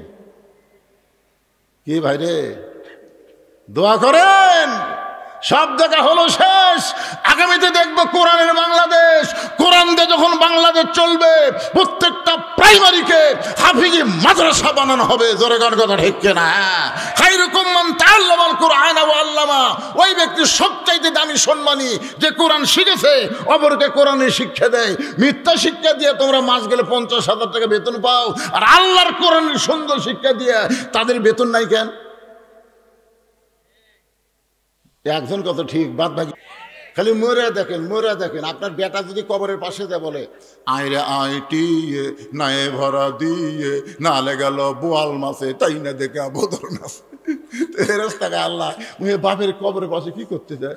যেটা পড়িছে সেটাই পড়তেছে, যেটা পড়িছে সেটাই পড়তেছে। আর যদি আপনার বাচ্চা আপনি মরে যাওয়ার পরে কবরের পাশে গিয়ে সূরা ফাতিহা তেলাওয়াত করে, সূরা ইখলাস তেলাওয়াত করে, দরুদ শরীফ তেলাওয়াত করে, আস্তাগফিরুল্লাহ তেলাওয়াত করে, যদি চোখের পানি বের করে বলে রব্বানা যালামনা রব্বিরহামহুমা কামা রব্বায়ানি সগীরা, ফেরেশতা বলে আল্লাহ কি করব? আল্লাহ বলে কবরের মধ্যে দেহ থাকবে, আর পাখিটাকে আমি আল্লাহ ওই সন্তানের দোয়ার কারণে ইল্লিন নামক জান্নাতের বাগানে রেখে দিলাম। শিক্ষামন্ত্রী হযরত আলী, একটু মনোযোগ দিয়ে শুনবেন। বিরক্ত হচ্ছেন? আবু যর গিফারি মুখে আঙ্গুল দিছে, বাবা আর কোনো কথা বলা লাভ নেই, কি বলতে কি ভুল হয়। কারণ আল্লাহ রাসূল দুনিয়া থেকে বিদায় নেওয়ার পরে প্রত্যেকটা সাহাবী হযরত আলীকে ওস্তাদের মতন সম্মান করতেন। আপনারা বলেন তো ইসলামে ওস্তাদের সম্মান কম না বেশি? একেবারে মুরব্বীকে রাগ করে গেল নাকি ওটা? হ্যাঁ আচ্ছা ঠিক আছে, যান, আবার আশা লাগবে কিন্তু না, খুব ভালোই লাগতেছে। একটা দৃষ্টান্ত শোনেন। নাম হলো নোমান ইবনে সাবেত, মাদ্রাসাত পড়ে। নাম কি? নোমান ইবনে সাবেত মাদ্রাসাত পড়ে, মরুভূমির দেশে মাদ্রাসা। ওস্তাদ একদিন নোমানের পায়ের দিকে তাকে তাকে জুতে নেই। ওস্তাদ কাইকে এই রোদের ভিতরে মরুভূমির বায়ু দল উত্তপ্ত হয়ে যায়, খালি পায়ে যাওয়া আসা করে। সেই মাদ্রাসা ছুটি হলো, তুই আমার কামরার যাস তো। মাদ্রাসা যেই ছুটি হচ্ছে নোমান ইবনে সাবেত হুজুরের কামরায়, হুজুর চৌকির তল থেকে একটা পুরাতন জুতা বের করে বলতেছে, এই জুতা আগে আমি পাঁচ দিতাম বাবা, আর আমি পাঁচ দেই না, এটা তোরে দিয়ে দিলাম, এটা পাঁচ দিয়ে যাওয়া আসা করবো। তাও ওই উত্তপ্ত বালিকার তাপ তোর পায়ের তালুজ লাগবে না।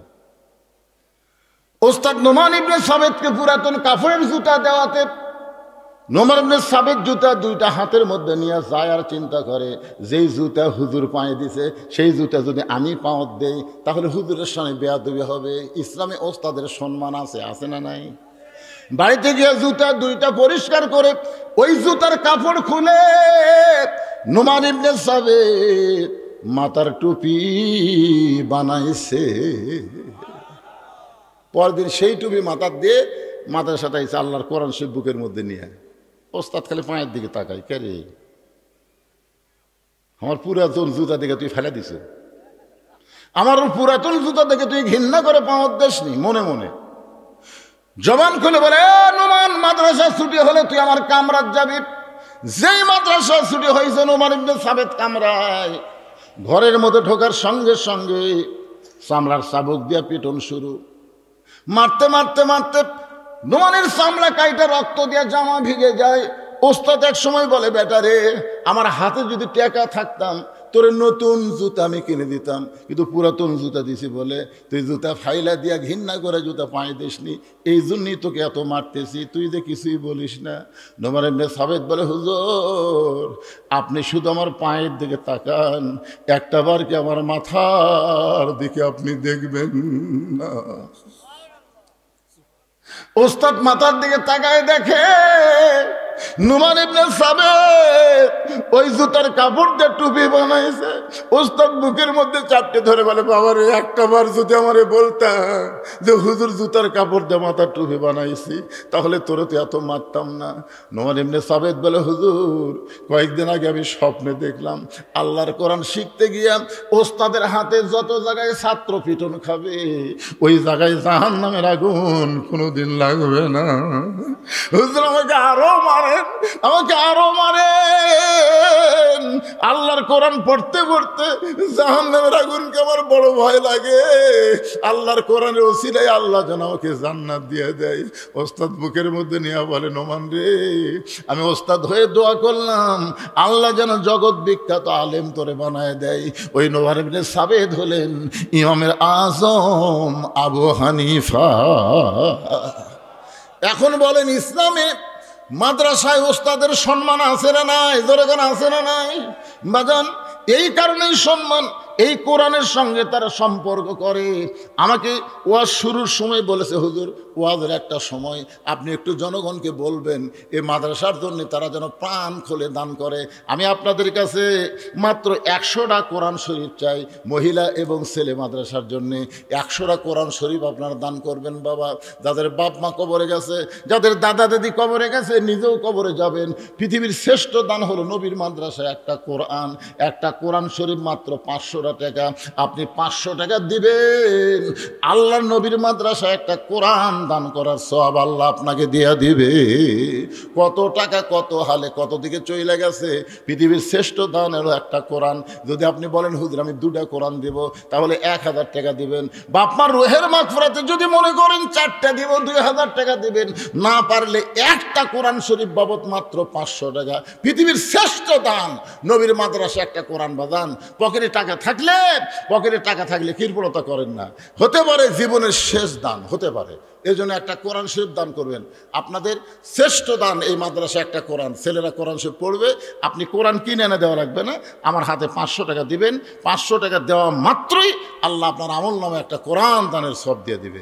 এতগুলো মানুষের মধ্যে কি একজনের মন গলতিছে না? হ্যাঁ, লগত বাজান, লগত দেওয়া লাগবে, লগত। হ্যাঁ আচ্ছা, যে কটা পারে তার লগত দেখ, আপনি নয় কালি দেন, অসুবিধা নেই।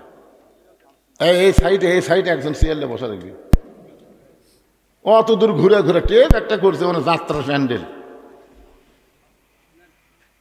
দেখছেন। 100 জন আল্লাহর বান্দা, উঠবেন না।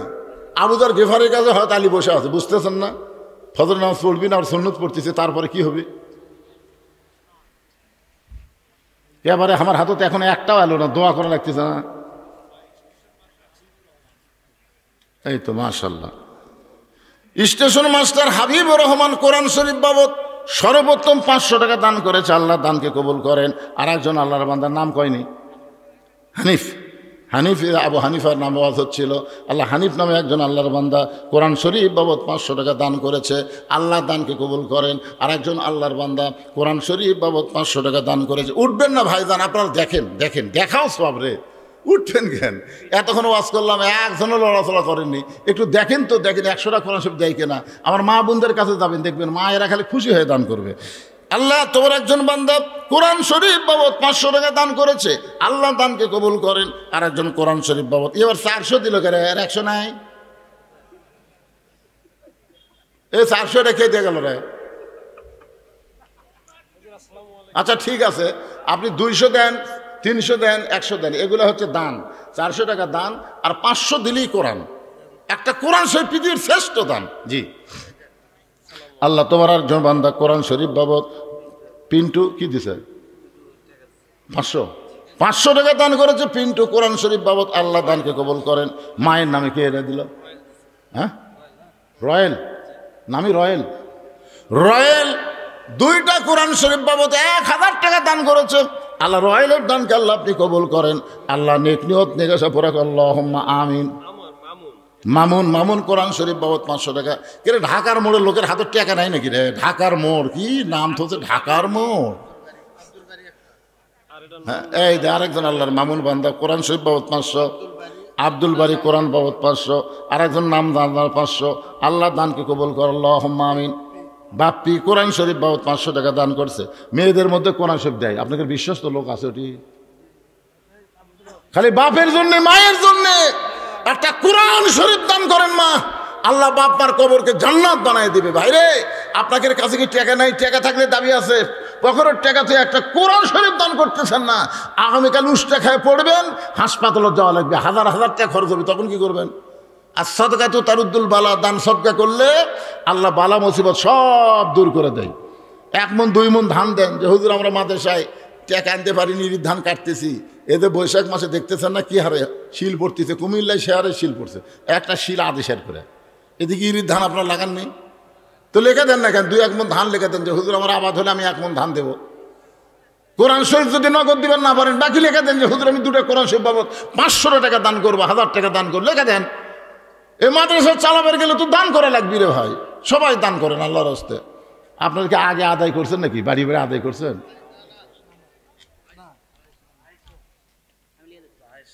এই দেখেন মাশাআল্লাহ, মেয়েকের মধ্যে পাওয়া গেছে, তাও নাম দেখছেন আয়েশা। নবীর আদরের বিবির নাম হলো আয়েশা। যে মা দান করলো তার নাম আয়েশা। মা আয়েশার সঙ্গে আল্লাহ এই আয়েশাকে আল্লাহ জান্নাত দিবেন। কোরআন শরীফ বাবদ 500 টাকা দান করছে, আল্লাহ দানকে কবুল করেন আল্লাহুম্মা আমিন। আলামিন। আল্লাহ কোরআন শরীফ বাবদ 500 টাকা দান করছে, আল্লাহ দানকে কবুল করেন আল্লাহুম্মা আমিন। ভাইজান, এই মাদ্রাসার বাচ্চারা, এই আমার জামাই একসময় ব্যাগ দিয়ে পারা চলে, শ্বশুর আর একবার দিবে। যে গায়ের দুধ একবারে হয় না তাকে 2 পানান দেওয়া লাগে। 2 পানান বোঝেন? একবারে হয় না, আবার বাসুর ছাড়াতে ফট করে টানতে, আবার ঝটঝট করে। নাম বলার দরকার নেই, টাকা 500 দিতে তো আলহামদুলিল্লাহ। কোরআন শরীফ বাবদ 500 টাকা দান করছে। আর একজন আল্লাহর বান্দা 500 টাকা দান করছে, আল্লাহ দানকে কবুল করেন আল্লাহুম্মা আমিন। দাদা দাদির জন্য কোরআন শরীফ বাবদ 500 টাকা এবং 20টা টাকা দান করছে, আল্লাহ দানকে কবুল করেন। দাদা দাদির জন্য দান করতেছে লাতি। আর আপনাকে বাপ মরেনি, আপনাকে মা মারা যায়নি, একটু দয়া হয় না বাপ্পার জন্য? যে হুজুর আজকে কোরআনের মাহফিল এসে বাপ্পার রুহের মাগফিরাতে একটা কোরআন শরীফ বাবদ 500 টাকা দিয়ে দিলাম। পৃথিবীর শ্রেষ্ঠ দান আল্লাহর কোরআন, নবীর মাদ্রাসায় দেওয়া। কোরআন শরীফ বাজারে দেওয়া লাগতেছে না, 500 টাকা দিলেই একটা কোরআন দানের সওয়াব আল্লাহ আপনাদের আমলনামায় দিয়ে দিবে। এই মাদ্রাসার বাচ্চারা ভিতরে যাও, 10 টাকা 20 টাকা 50 টাকা 100 টাকা যে যা পারবে, যাও যাও যাও ভিতরে যাও। এই মাদ্রাসার বাচ্চারা কোথায় রে? এক বাচ্চা এক ব্যাগ লেবু ঘুরতেছে। সবাই দেন, সবাই দেন, জীবনের শেষ দান মনে করে দেন। যে মনে করেন আর হয়তো আমার জীবনে দান করার সুযোগ নাই, এটাই হলো আমার শেষ দান, এই মনে করে দেন। দেন দেন, সবাই দেন বাবা, সবাই দেন। জিকির করেন লা ইলাহা ইল্লাল্লাহ, লা ইলাহা ইল্লাল্লাহ, লিল্লাহি তাকবীর। মেহেদি হাসান মায়ের জন্য 10টা কোরআন শরীফ বাবদ 5000 টাকা ধরে বলেন মারহাবা। আচ্ছা, এরকম 5000 10,000 টাকা দান করার লোক আছে?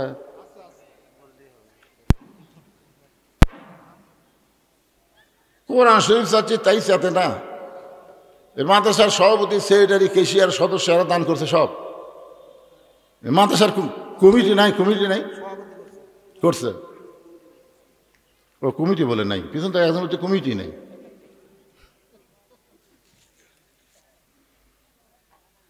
তাহলে এই টাকাটা কে নিবি ভাই? এই কমিটি যদি না থাকে আছে আপনাদের এই মাদ্রাসার সভাপতিকে, হ্যাঁ তাই দিবি না কিছুই?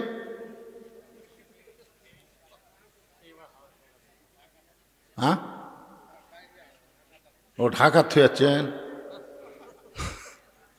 আজকে মাহফিলের জন্য সভাপতি আনবার পারে না। আপনার উঠে চলে যাচ্ছেন কেন? হ্যাঁ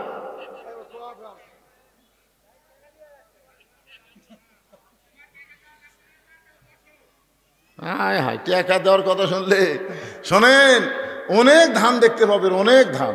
সবগুলো ধান না বাজান, ধানের মতোই ঢপ, ধানের মতোই ঢপ। এত ধান এত ধান, কয় বাতাস দে।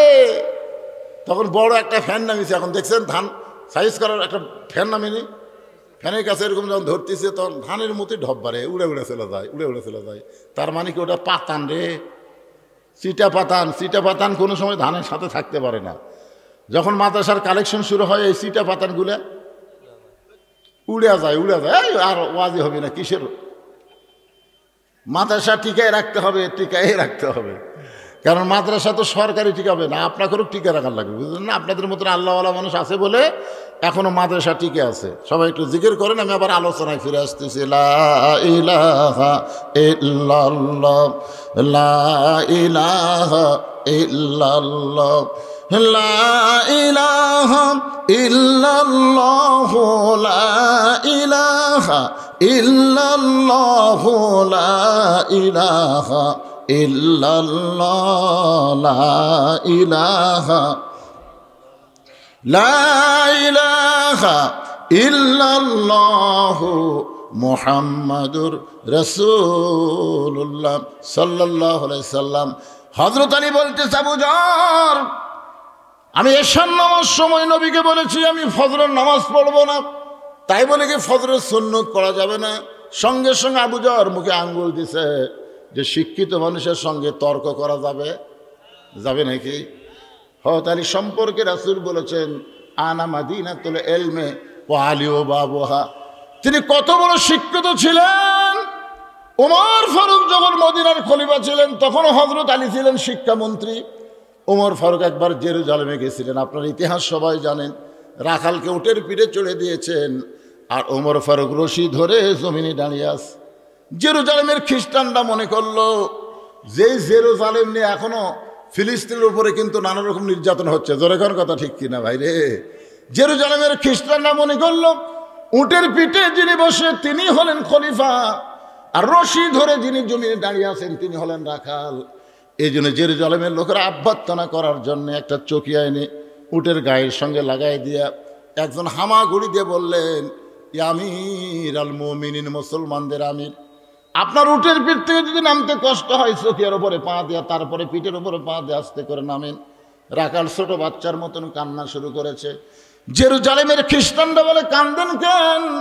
বলে, কান্দার কারণ হলো তোমরা হযরত ওমরকে চিনো না, আমাকে ওমর মনে করে তোমরা সম্মান দাও, কিন্তু নিচে দড়ি ধরে যিনি দাঁড়িয়ে আছে তিনি হলেন হযরত ওমর।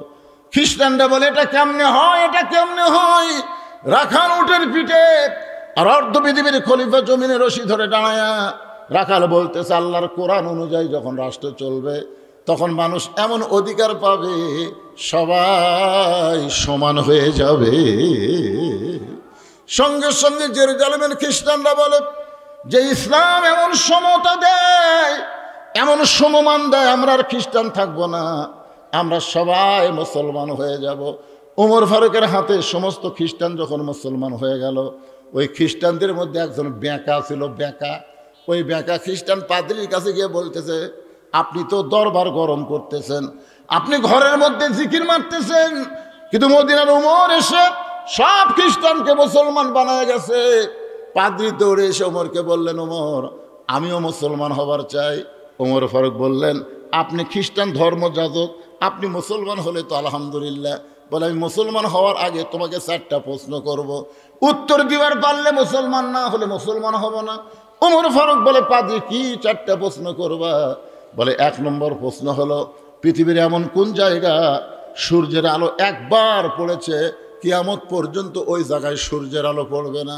আমার 2 নম্বর প্রশ্ন হলো, পৃথিবীর এমন কোন কারাগার কয়েদি নিঃশ্বাস নেবার পারে না, এরপরেও কয়েদি জীবিত থাকে? আমার 3 নম্বর প্রশ্ন হলো, এমন কোন কবরটাও জীবিত, লাশটাও জীবিত? আমার 4 নম্বর প্রশ্ন হলো, পৃথিবীর এমন কোন 2 ভাই একই সঙ্গে জন্মগ্রহণ করেছে, আবার বহু বছর পরে একই সঙ্গে 2 ভাই মৃত্যুবরণ করেছে, কিন্তু এক ভাইয়ের চাইতে এক ভাই 100 বছরের বড়? এই 2টা ভাইয়ের নাম বলা লাগবে। ওমর ফারুক বলে, পাদ্রী রে, এমন প্রশ্ন আমি জীবনে শুনি নাই, তাহলে উত্তর কেমনে দিব? পাদ্রী বলতেছে, তাহলে আমি মুসলমান হতে পারলাম না। ওমর ফারুক যখন জেরুজালেম থেকে মদিনাত আসলেন, শিক্ষামন্ত্রী আলীর সঙ্গে তার দেখা হয়ে গেল। আলী বলতেছে, আমিরুল মুমিনিন, জেরুজালেমের খবর কি? বলে, খবর খুবই ভালো, শত শত খ্রিস্টান মুসলমান হয়ে গেল, কিন্তু একটা পাদ্রী মুসলমান হতে পারলো না। বলে, পাদ্রী কেন মুসলমান হইল না? বলে, আমাকে 4টা প্রশ্ন করেছে, উত্তর দিবার পারলে মুসলমান হতো, কিন্তু আমি উত্তর দিবার পারি নাই। আলী বলতেছেন, কি প্রশ্ন করেছে? বলে, 1 নম্বর প্রশ্ন হলো, পৃথিবীর এমন কোন জায়গা সূর্যের আলো একবার পড়েছে, কিয়ামত পর্যন্ত পড়বে না, এই জায়গার নাম কি? আলী মুস্কি মুস্কি হাসে আর বলে, আপনি কেন বলতে পারলেন না? মুসা আলাইহিস সালাম যখন সাগর পাড়ি দিচ্ছিল, এমন সময় সাগর রাস্তা হয়ে গেল, ওই সময় সূর্যের আলো সাগরের তলায় গিয়ে পড়ল।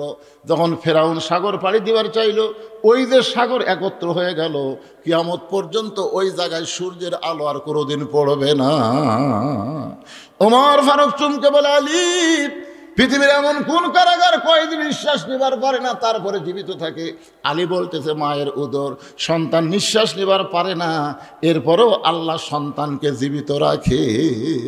আলী রে, 3 নম্বর প্রশ্ন করেছে, কবরও জীবিত, লাশটাও জীবিত। আলী বলতেছে, কবর হলো মাছ, আর লাশটার নাম হলো ইউনুস আলাইহিস সালাম।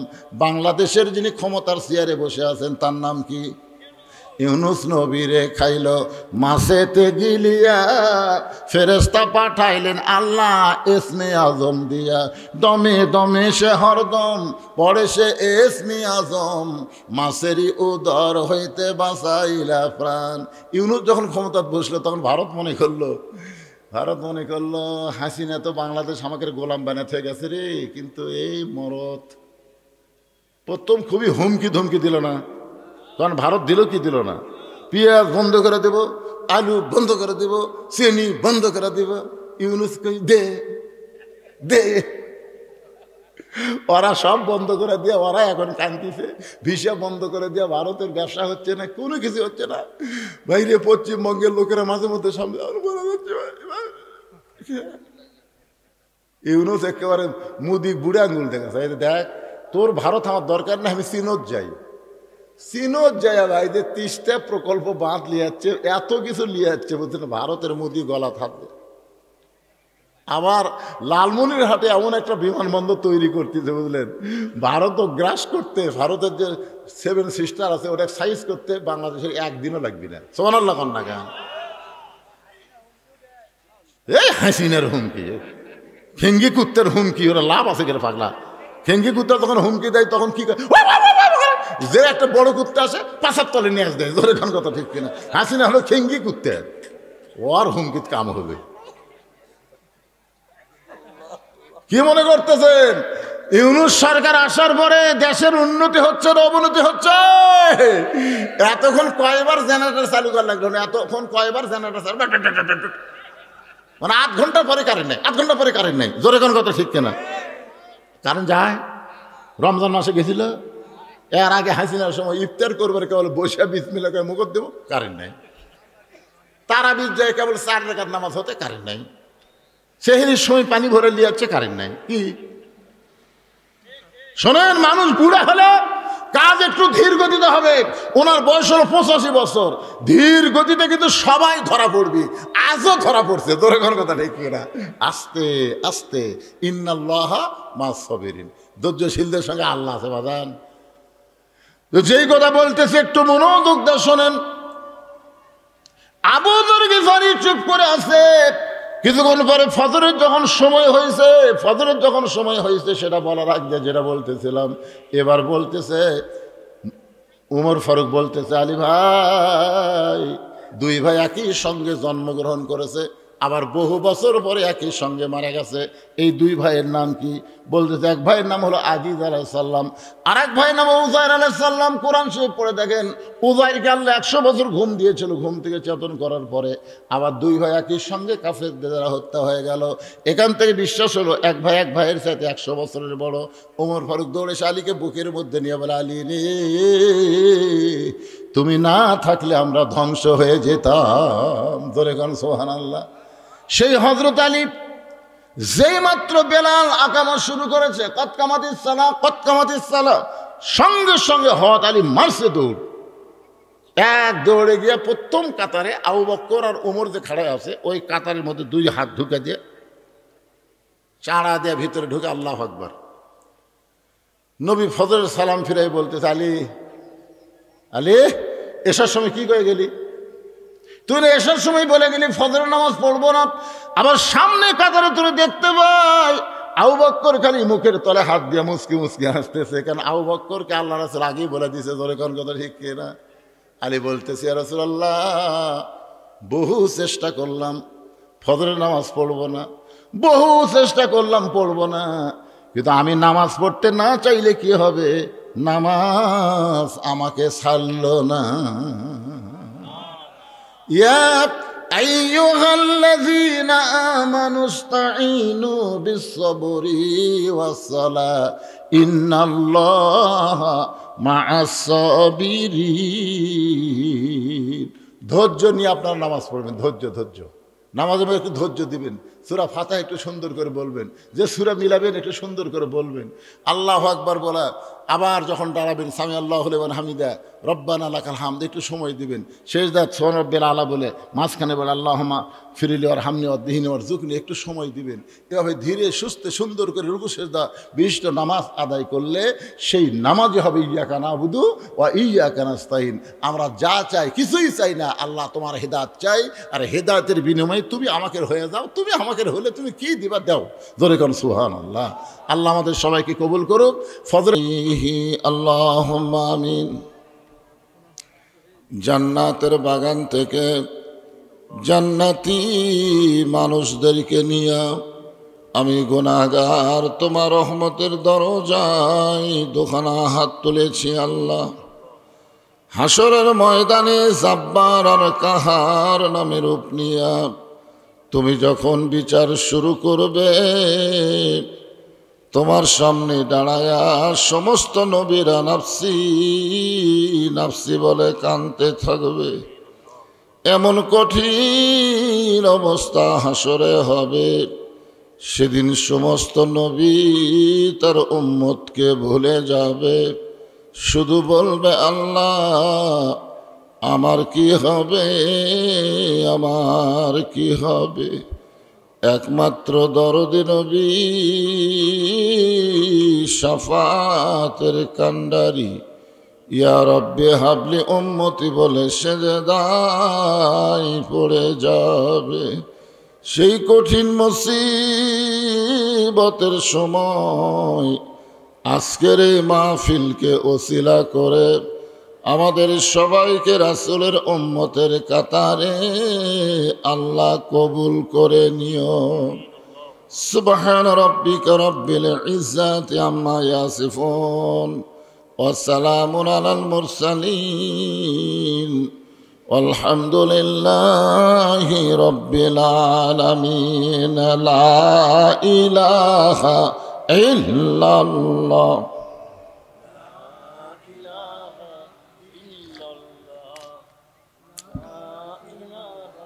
সকলে আল্লাহর জিকির করতে কোনো শরম নাই, জবান খোলে লা ইলাহা ইল্লাল্লাহ, লা ইলাহা।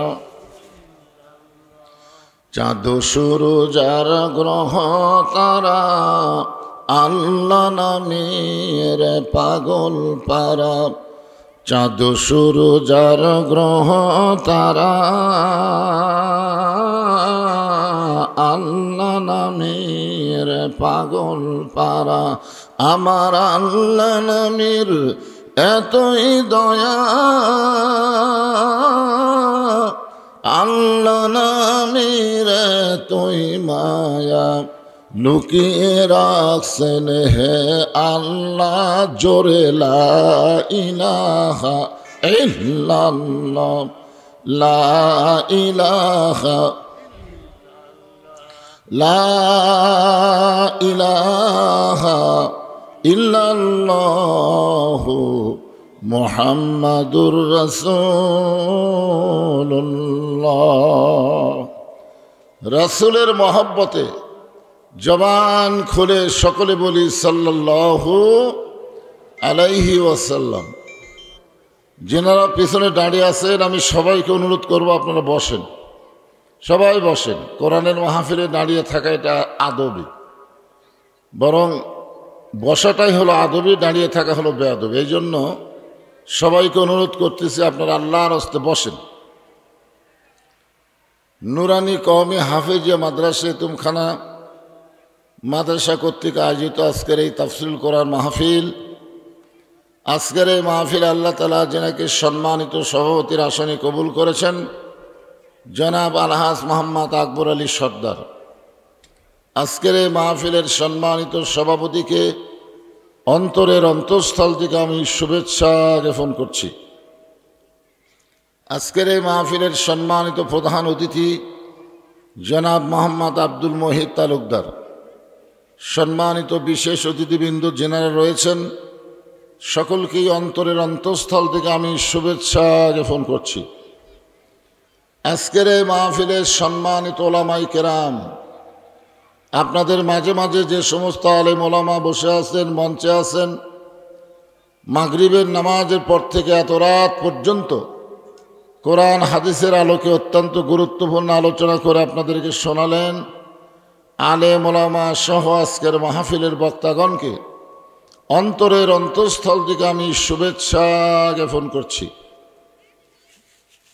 এই মুহূর্তে আমার সামনে যারা বসে আছেন, যিনাদেরকে আল্লাহ দয়া করে, রহম করে, মেহেরবানি করে এই জান্নাতের বাগানের মধ্যে কবুল করেছেন, আমি যখন বললাম কবুল করেছেন তখন আপনাদের কিছু বলা দরকার ছিল। এমন আসতে দু একজন বললেন। আচ্ছা, আপনারা কি কোনো সময় মনে করতেছেন যে আমি নিজের ইচ্ছা এখানে আইছি? এরকম কি নফস আপনাদেরকে ধোঁকা দিচ্ছে যে আমি যদি না আসতাম তাহলে কেমনে? আল্লাহর কোরআনে আল্লাহ বলতেছেন, মা আসাবাকা মিন হাসানাতিন ফামিন আল্লাহ। বান্দা বান্দির দ্বারা যখন কোনো ভালো কাজ হয়, এ কাজ বান্দা বান্দি করে না, বরং আল্লাহ করায়।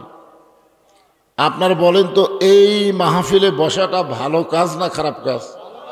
তাহলে এই ভালো কাজকে আপনারা করলেন না, আল্লাহ করালো। তাহলে এই মুহূর্তে আমরা সকলেই বিশ্বাস করতে পারি যে আমরা যত বড়ই পাপী হই না কেন, এখনো আল্লাহ আমাদের উপরে রাজি আছে। যদি রাজি না থাকতো তাহলে এই জান্নাতের বাগানে আমাদেরকে বসার তৌফিক দিতেন না। যে আল্লাহ দয়া করে, রহম করে আজকের এই জান্নাতের বাগানে আমাদেরকে কবুল করলেন, আমি আমার অন্তরের অন্তঃস্থল থেকে আপনাদের সবাইকে শুভেচ্ছা জ্ঞাপন করছি।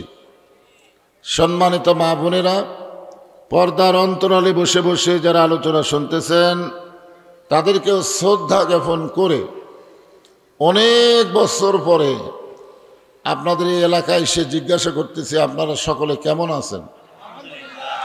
আলহামদুলিল্লাহি রব্বিল আলামিন। যে আল্লাহ শারীরিক সুস্থতা এবং মানসিক প্রশান্তি, সুবহানাল্লাহ বলেন।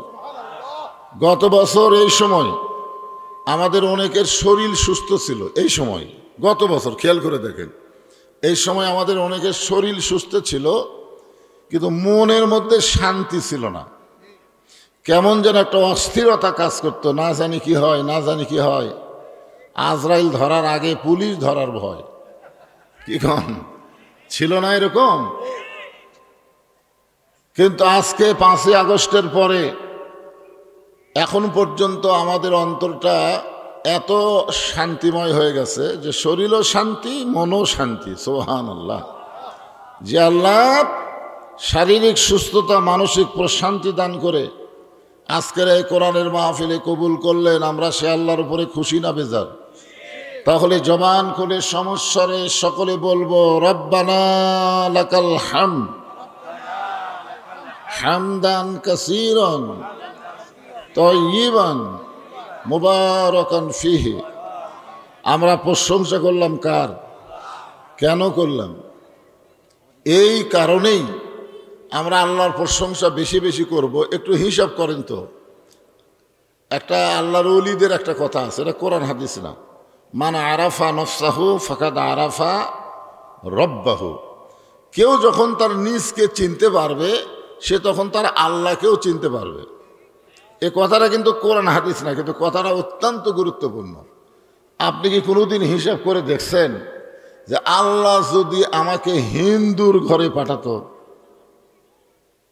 একটাবার কি মাথায় হাত দিয়ে একটু চিন্তা করে দেখেন তো, আল্লাহ যদি আমাকে বৌদ্ধর ঘরে পাঠাতো, ইহুদির ঘরে পাঠাতো, খ্রিস্টানদের ঘরে পাঠাতো, তাহলে আমার অবস্থা কি হতো?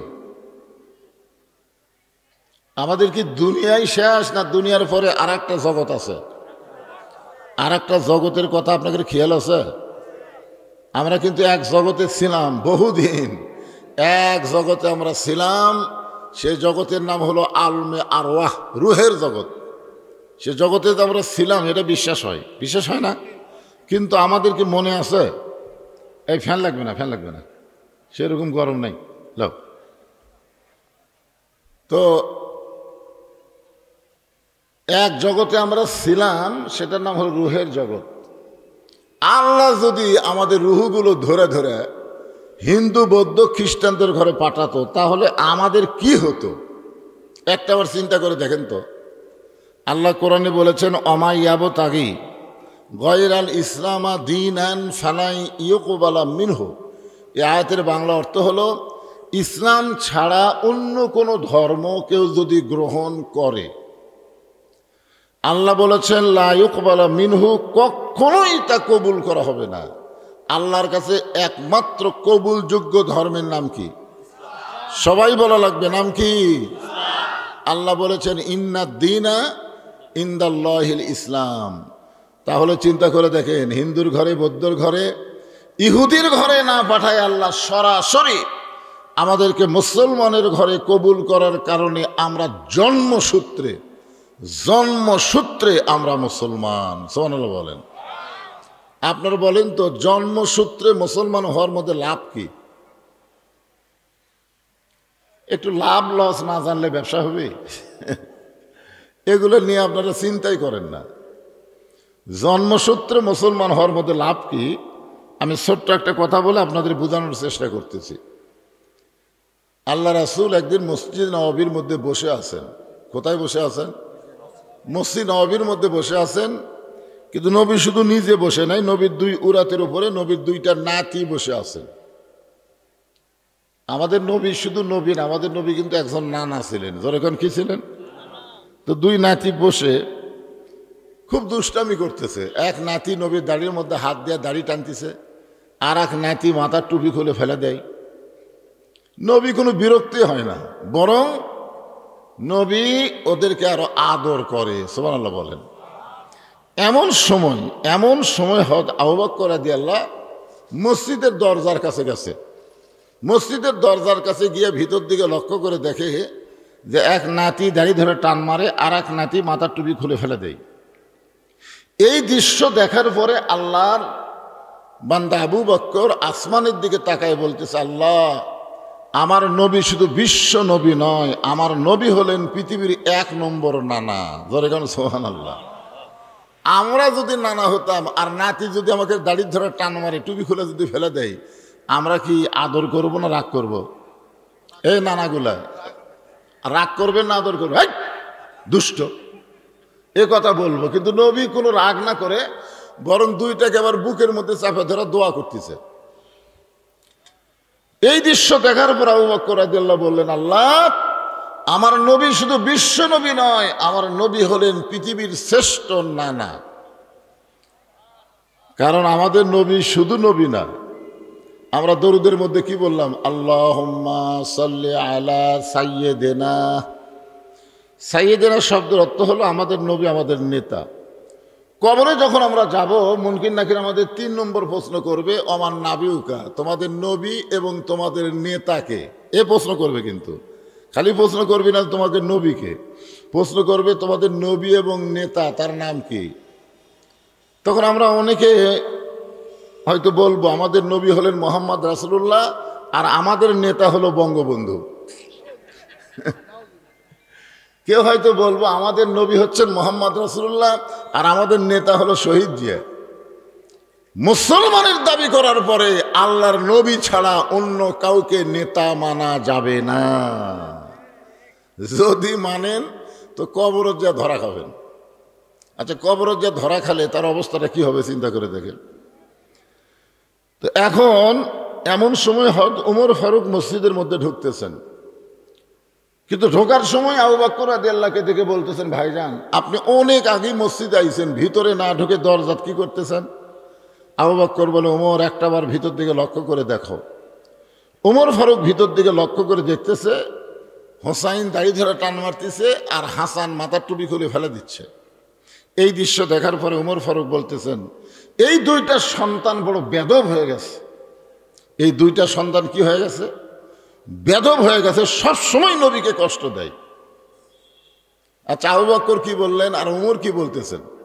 অথচ আল্লাহ রাসূল বলেছেন, ইন্নী বুইসতু মুআল্লিমান, নিশ্চয় আল্লাহ আমাকে শিক্ষক করে দুনিয়াতে প্রেরণ করেছে, লিউতাম্মিমা মাকারিমাল আখলাক, আর আমার যারা ছাত্র হবে তারা চরিত্রের গোল্ডেন A+ পাবে। জোরে কান সুবহানাল্লাহ। আবু বকরের মতের সাথে ওমর ফারুকের মতের মিল নাই। আবু বকর বলতেছেন আমার নবী হলেন পৃথিবীর শ্রেষ্ঠ নানা, আর ওমর ফারুক বলতেছেন এই 2টা সন্তান বড় বেয়াদব। সঙ্গে সঙ্গে আবু বকর শাহাদত আঙ্গুলি তুলে বললেন, ওমর যে কথা একটাবার বলেছো এই কথার দ্বিতীয়বার বলো না। তুমি যে 2টা সন্তানকে বেয়াদব বলেছো একবার, কিন্তু দ্বিতীয়বার যেন বলো না। ওমর ফারুক বললেন, আবু বকর ভাই আমার দোষ কোন জায়গায়? আবু বকর বললেন, ওমর তুমি যে 2 সন্তানকে বেয়াদব বলতেছো তাদেরকে তুমি চিনো? তুমি যে 2টা সন্তানকে বেয়াদব বললা যে হাসান হোসেন বেয়াদব হয়ে গেছে, এই 2টারে তুমি চিনো? তো ওমর ফারুক বলেন, আবু বকর ভাই চিনবো না কেন, এরা হলো আলী আর ফাতেমার সন্তান। আবু বকর বললেন, শুধু আলী ফাতেমার সন্তান বললে হবে না, এদের আরো পরিচয় আছে। ওমর ফারুক বললেন, এদের আর কি পরিচয়? আবু বকর বললেন, ওমর তুমি কত বছর বয়সে ঈমান গ্রহণ করছো? ওমর ফারুক বললেন, আমি 27 বছর বয়সে ঈমান গ্রহণ করছি। আবু বকর বললেন, ঈমান গ্রহণ করার আগে তুমি কি ছিলে? ওমর ফারুক বললেন, ঈমান গ্রহণ করার আগে আমার চাইতে খারাপ মানুষ পৃথিবীতে কেউ ছিল না, যিনি নবীকে নাঙ্গা তরবারে হাতে নিয়ে হত্যা করার জন্য রওনা দিয়েছিল। জোরে কোন কথা ঠিক না? আবু বকর বললেন, ওমর আমিও 35 বছর বয়সে ঈমান গ্রহণ করেছি। শুনে নাও ওমর, ঈমান গ্রহণ করার আগে তুমি কাফের ছিলা, আমি আবু বকর কাফের ছিলাম। তাহলে হিসাব করে দেখো, তোমার হায়াতের 27 বছর তুমি কুফরে হালে কাটাইছো, আমার হায়াতের 35 বছর আমি কুফরে হালে কাটাইছি। আর যে 2টা সন্তানকে তুমি বেয়াদব বলতেছো এরা জন্মসূত্রে জান্নাতি হয়ে জন্মেছে। ওমর ফারুক বলে, আবু বকর ভাই এই খেয়াল তুমি কোনোদিন করি নাই, আজকে আপনারা খেয়াল করেন, জন্মসূত্রে আমরা মুসলমান হয়ে জন্ম নিয়েছি। সুবহানাল্লাহ বলে, কত বড় ভাগ্যবান যে আল্লাহ আমাদের হিন্দু বৌদ্ধ খ্রিস্টানদের ঘরে না পাঠায়া সরাসরি আল্লাহ আমাদেরকে মুসলমানের ঘরে পাঠাইছেন। এখান থেকে বুঝতে হবে আল্লাহ আমাদের প্রতি খুশি আছে, রাজি আছে। রাজি না থাকলে মুসলমানের ঘরে আমাদেরকে কবুল করতেন না। জোরে কোন কথা ঠিক কিনা? তো জন্মসূত্রে মুসলমানের ঘরে কবুল হওয়াতে খুশি না বেজার? তাহলে জবান খুলে বলি আলহামদুলিল্লাহ। আছেন আমার মুক্তার, আছেন আমার ব্যারিস্টার, শেষ বিচারের হাইকোর্টেতে তিনি আমায় করবেন পার। আমি পাপী তিনি জামিনদার, আমি পাপী তিনি জামিনদার। এই তিনি কে? সবাই কর পারতেছে না। আরে পাগলা, কোনো কালে যদি আমরা ঠেকে যাই, ঠেকে যাও বোঝেন না? অনেকে বলেন এই আমার মোবাইল নম্বর রাখ, আমার মোবাইল নম্বর রাখ, কোনো সময় তুই যদি ঠেকে যাস আমাকে কল করিস। তখন কি কয়, আমার এমপি আছে রে, আমার চেয়ারম্যান আছে, ওসি সাহেব আমার হাতের লোক। আল্লাহ যখন হাকিম হয়ে আমাদেরকে আসামি বানায় বিচার শুরু করবেন, ওই সময় আমাদের নবী আমাদের উকিল হবেন, ব্যারিস্টার হবেন, আমাদেরকে সুপারিশ করে জান্নাতে পৌঁছায় দিবেন। এমন নবীর উম্মত হওয়াতে খুশি না বেজার? তাহলে জবান করে আর একবার বলি আলহামদুলিল্লাহ। নামাজ জামাতে আদায় করার তৌফিক দান করুক। সকলে ইস্তিগফার পড়ে এখনই মোনাজাত হবে। আস্তাগফিরুল্লাহ রব্বি মিন কুল্লি জামবি ওয়া তুবু ইলাই, আস্তাগফিরুল্লাহ রব্বি মিন কুল্লি জামবি ওয়া তুবু ইলাই, লা হাওলা ওয়ালা কুওয়াতা ইল্লা বিল্লাহিল আলিয়্যিল আযীম। ভাইজান কিছু বলবেন আপনি? আল্লাহুম্মা আমিন। আল্লাহুম্মা আনতাস সালাম ওয়া মিনকাস সালাম, তাবারাকতা ইয়া যাল জালালি ওয়াল ইকরাম। আয় আল্লাহ তাআলা, তোমার রহমতের দরজায় ফকির হয়ে আমরা হাত তুলেছি। আল্লাহ মাবুদ, কত সুন্দরভাবে আজকের মাহফিল হলো, উপরে কোনো সামিয়ানা নাই, তুমিও বৃষ্টি দাওনি, আবার ঝড়ও হয়নি, সুন্দর আবহাওয়ার মধ্যে আজকের মাহফিল হয়ে গেল। আল্লাহ মাহফিলকে কবুল করো, মাহফিল ওসিলাই মাদ্রাসাকে কিয়ামত পর্যন্ত কবুল করো। আজকের আলোচনার মধ্যে যদি কোনো ত্রুটি ভুল হয় মাফ করে দাও, জাহাদিয়া মঞ্জুর করো। সোনার মদিনায় নবী পাকের রওজা মুবারকে আল্লাহ কবুল করে নিও। तमाम আম্বিয়ায়ে কেরাম, আসহাবে কেরাম, তাবিনী কেরাম, তাবিনী কেরাম, तमाम পৃথিবীর মাটির নিচে যত মুমিন মুমিনাত শুয়ে আছে আল্লাহ সকল আরওয়াহ ফরে হাদিয়া কবুল করো। আমরা যারা হাত তুলেছি, আমাদের জনম দুঃখনী মা, আমাদের বাবা যাদের কবরে চলে গেছে, আল্লাহ মেহেরবানি করে বাপ মার কবরকে জান্নাতের টুকরা বানিয়ে দাও। আমাদের দাদা দাদি, নানা নানি, আত্মীয় স্বজন, শ্বশুর শাশুড়ি যাদের কবরে গেছে, কবরবাসীদের মাফ করে দাও। হায় আল্লাহ, এই মাদ্রাসাকে মহব্বত করে নগদে বাকিতে আজকে যারা দান করেছে আল্লাহ সব দানগুলোকে জান্নাতের বিনিময় হিসাবে কবুল করে নাও। আজকের মাহফিলের সম্মানিত সভাপতিকে আল্লাহ তুমি কবুল করো, সহসভাপতিকে কবুল করো, প্রধান অতিথি বিশেষ অতিথির আল্লাহ তুমি কবুল করো। মাবুদ, এই মাদ্রাসা কমিটির সভাপতি, সেক্রেটারি, কেশিয়ার সদস্য যারা, আল্লাহ সকলকেই তুমি মাফ করে দাও। আল্লাহ মহিলা মাদ্রাসা, ছেলে মাদ্রাসা, দুই মাদ্রাসাকে আল্লাহ তুমি কবুল করে নাও। অত্র এলাকার সমস্ত মানুষকে মাদ্রাসার হিতাকাঙ্ক্ষী হিসেবে কবুল করো। ফিলিস্তিনের মুসলমানকে হেফাজত করো, গাজার মুসলমানকে হেফাজত করো। পৃথিবীর মানচিত্র থেকে ইসরায়েল ইহুদিকে আল্লাহ তুমি ধ্বংস করে দাও। আল্লাহ ভারতের মুসলমানকে হেফাজত করো। ভারতের মসজিদ মাদ্রাসা ওরা ভাঙতেছে, আল্লাহ ওদেরকে তুমি ধ্বংস করে দাও। আল্লাহ মেহেরবানি করে আমার বাংলাদেশের প্রতি রহম করো। আল্লাহ ঢাকা মোড় এলাকার প্রতি খাস রহমত করো। আসমানের বেলা আসমানে নাও, জমিনের বেলা জমিনে ডাবায় দাও। আমরা অসুস্থ হাত তুলেছি, সুস্থতার নিয়ামত দান করে দাও। আল্লাহ কে কোন নিয়তে হাত তুলেছে আল্লাহ সকলের নেক নিয়ত নেক আশাকে কবুল করো। আমার মা বোনদেরকে পর্দা নিজে কবুল করো, আবিদা সালিহা কবুল করো। মা ফাতেমার চরিত্র দান করে মৃত্যুর সময় আমাদের জবানে জারি করে দিও লা ইলাহা ইল্লাল্লাহু মুহাম্মাদুর রাসূলুল্লাহ সাল্লাল্লাহু আলাইহি সাল্লাম। আসসালামু আলাইকুম ওয়া রাহমাতুল্লাহি ওয়া বারাকাতুহু।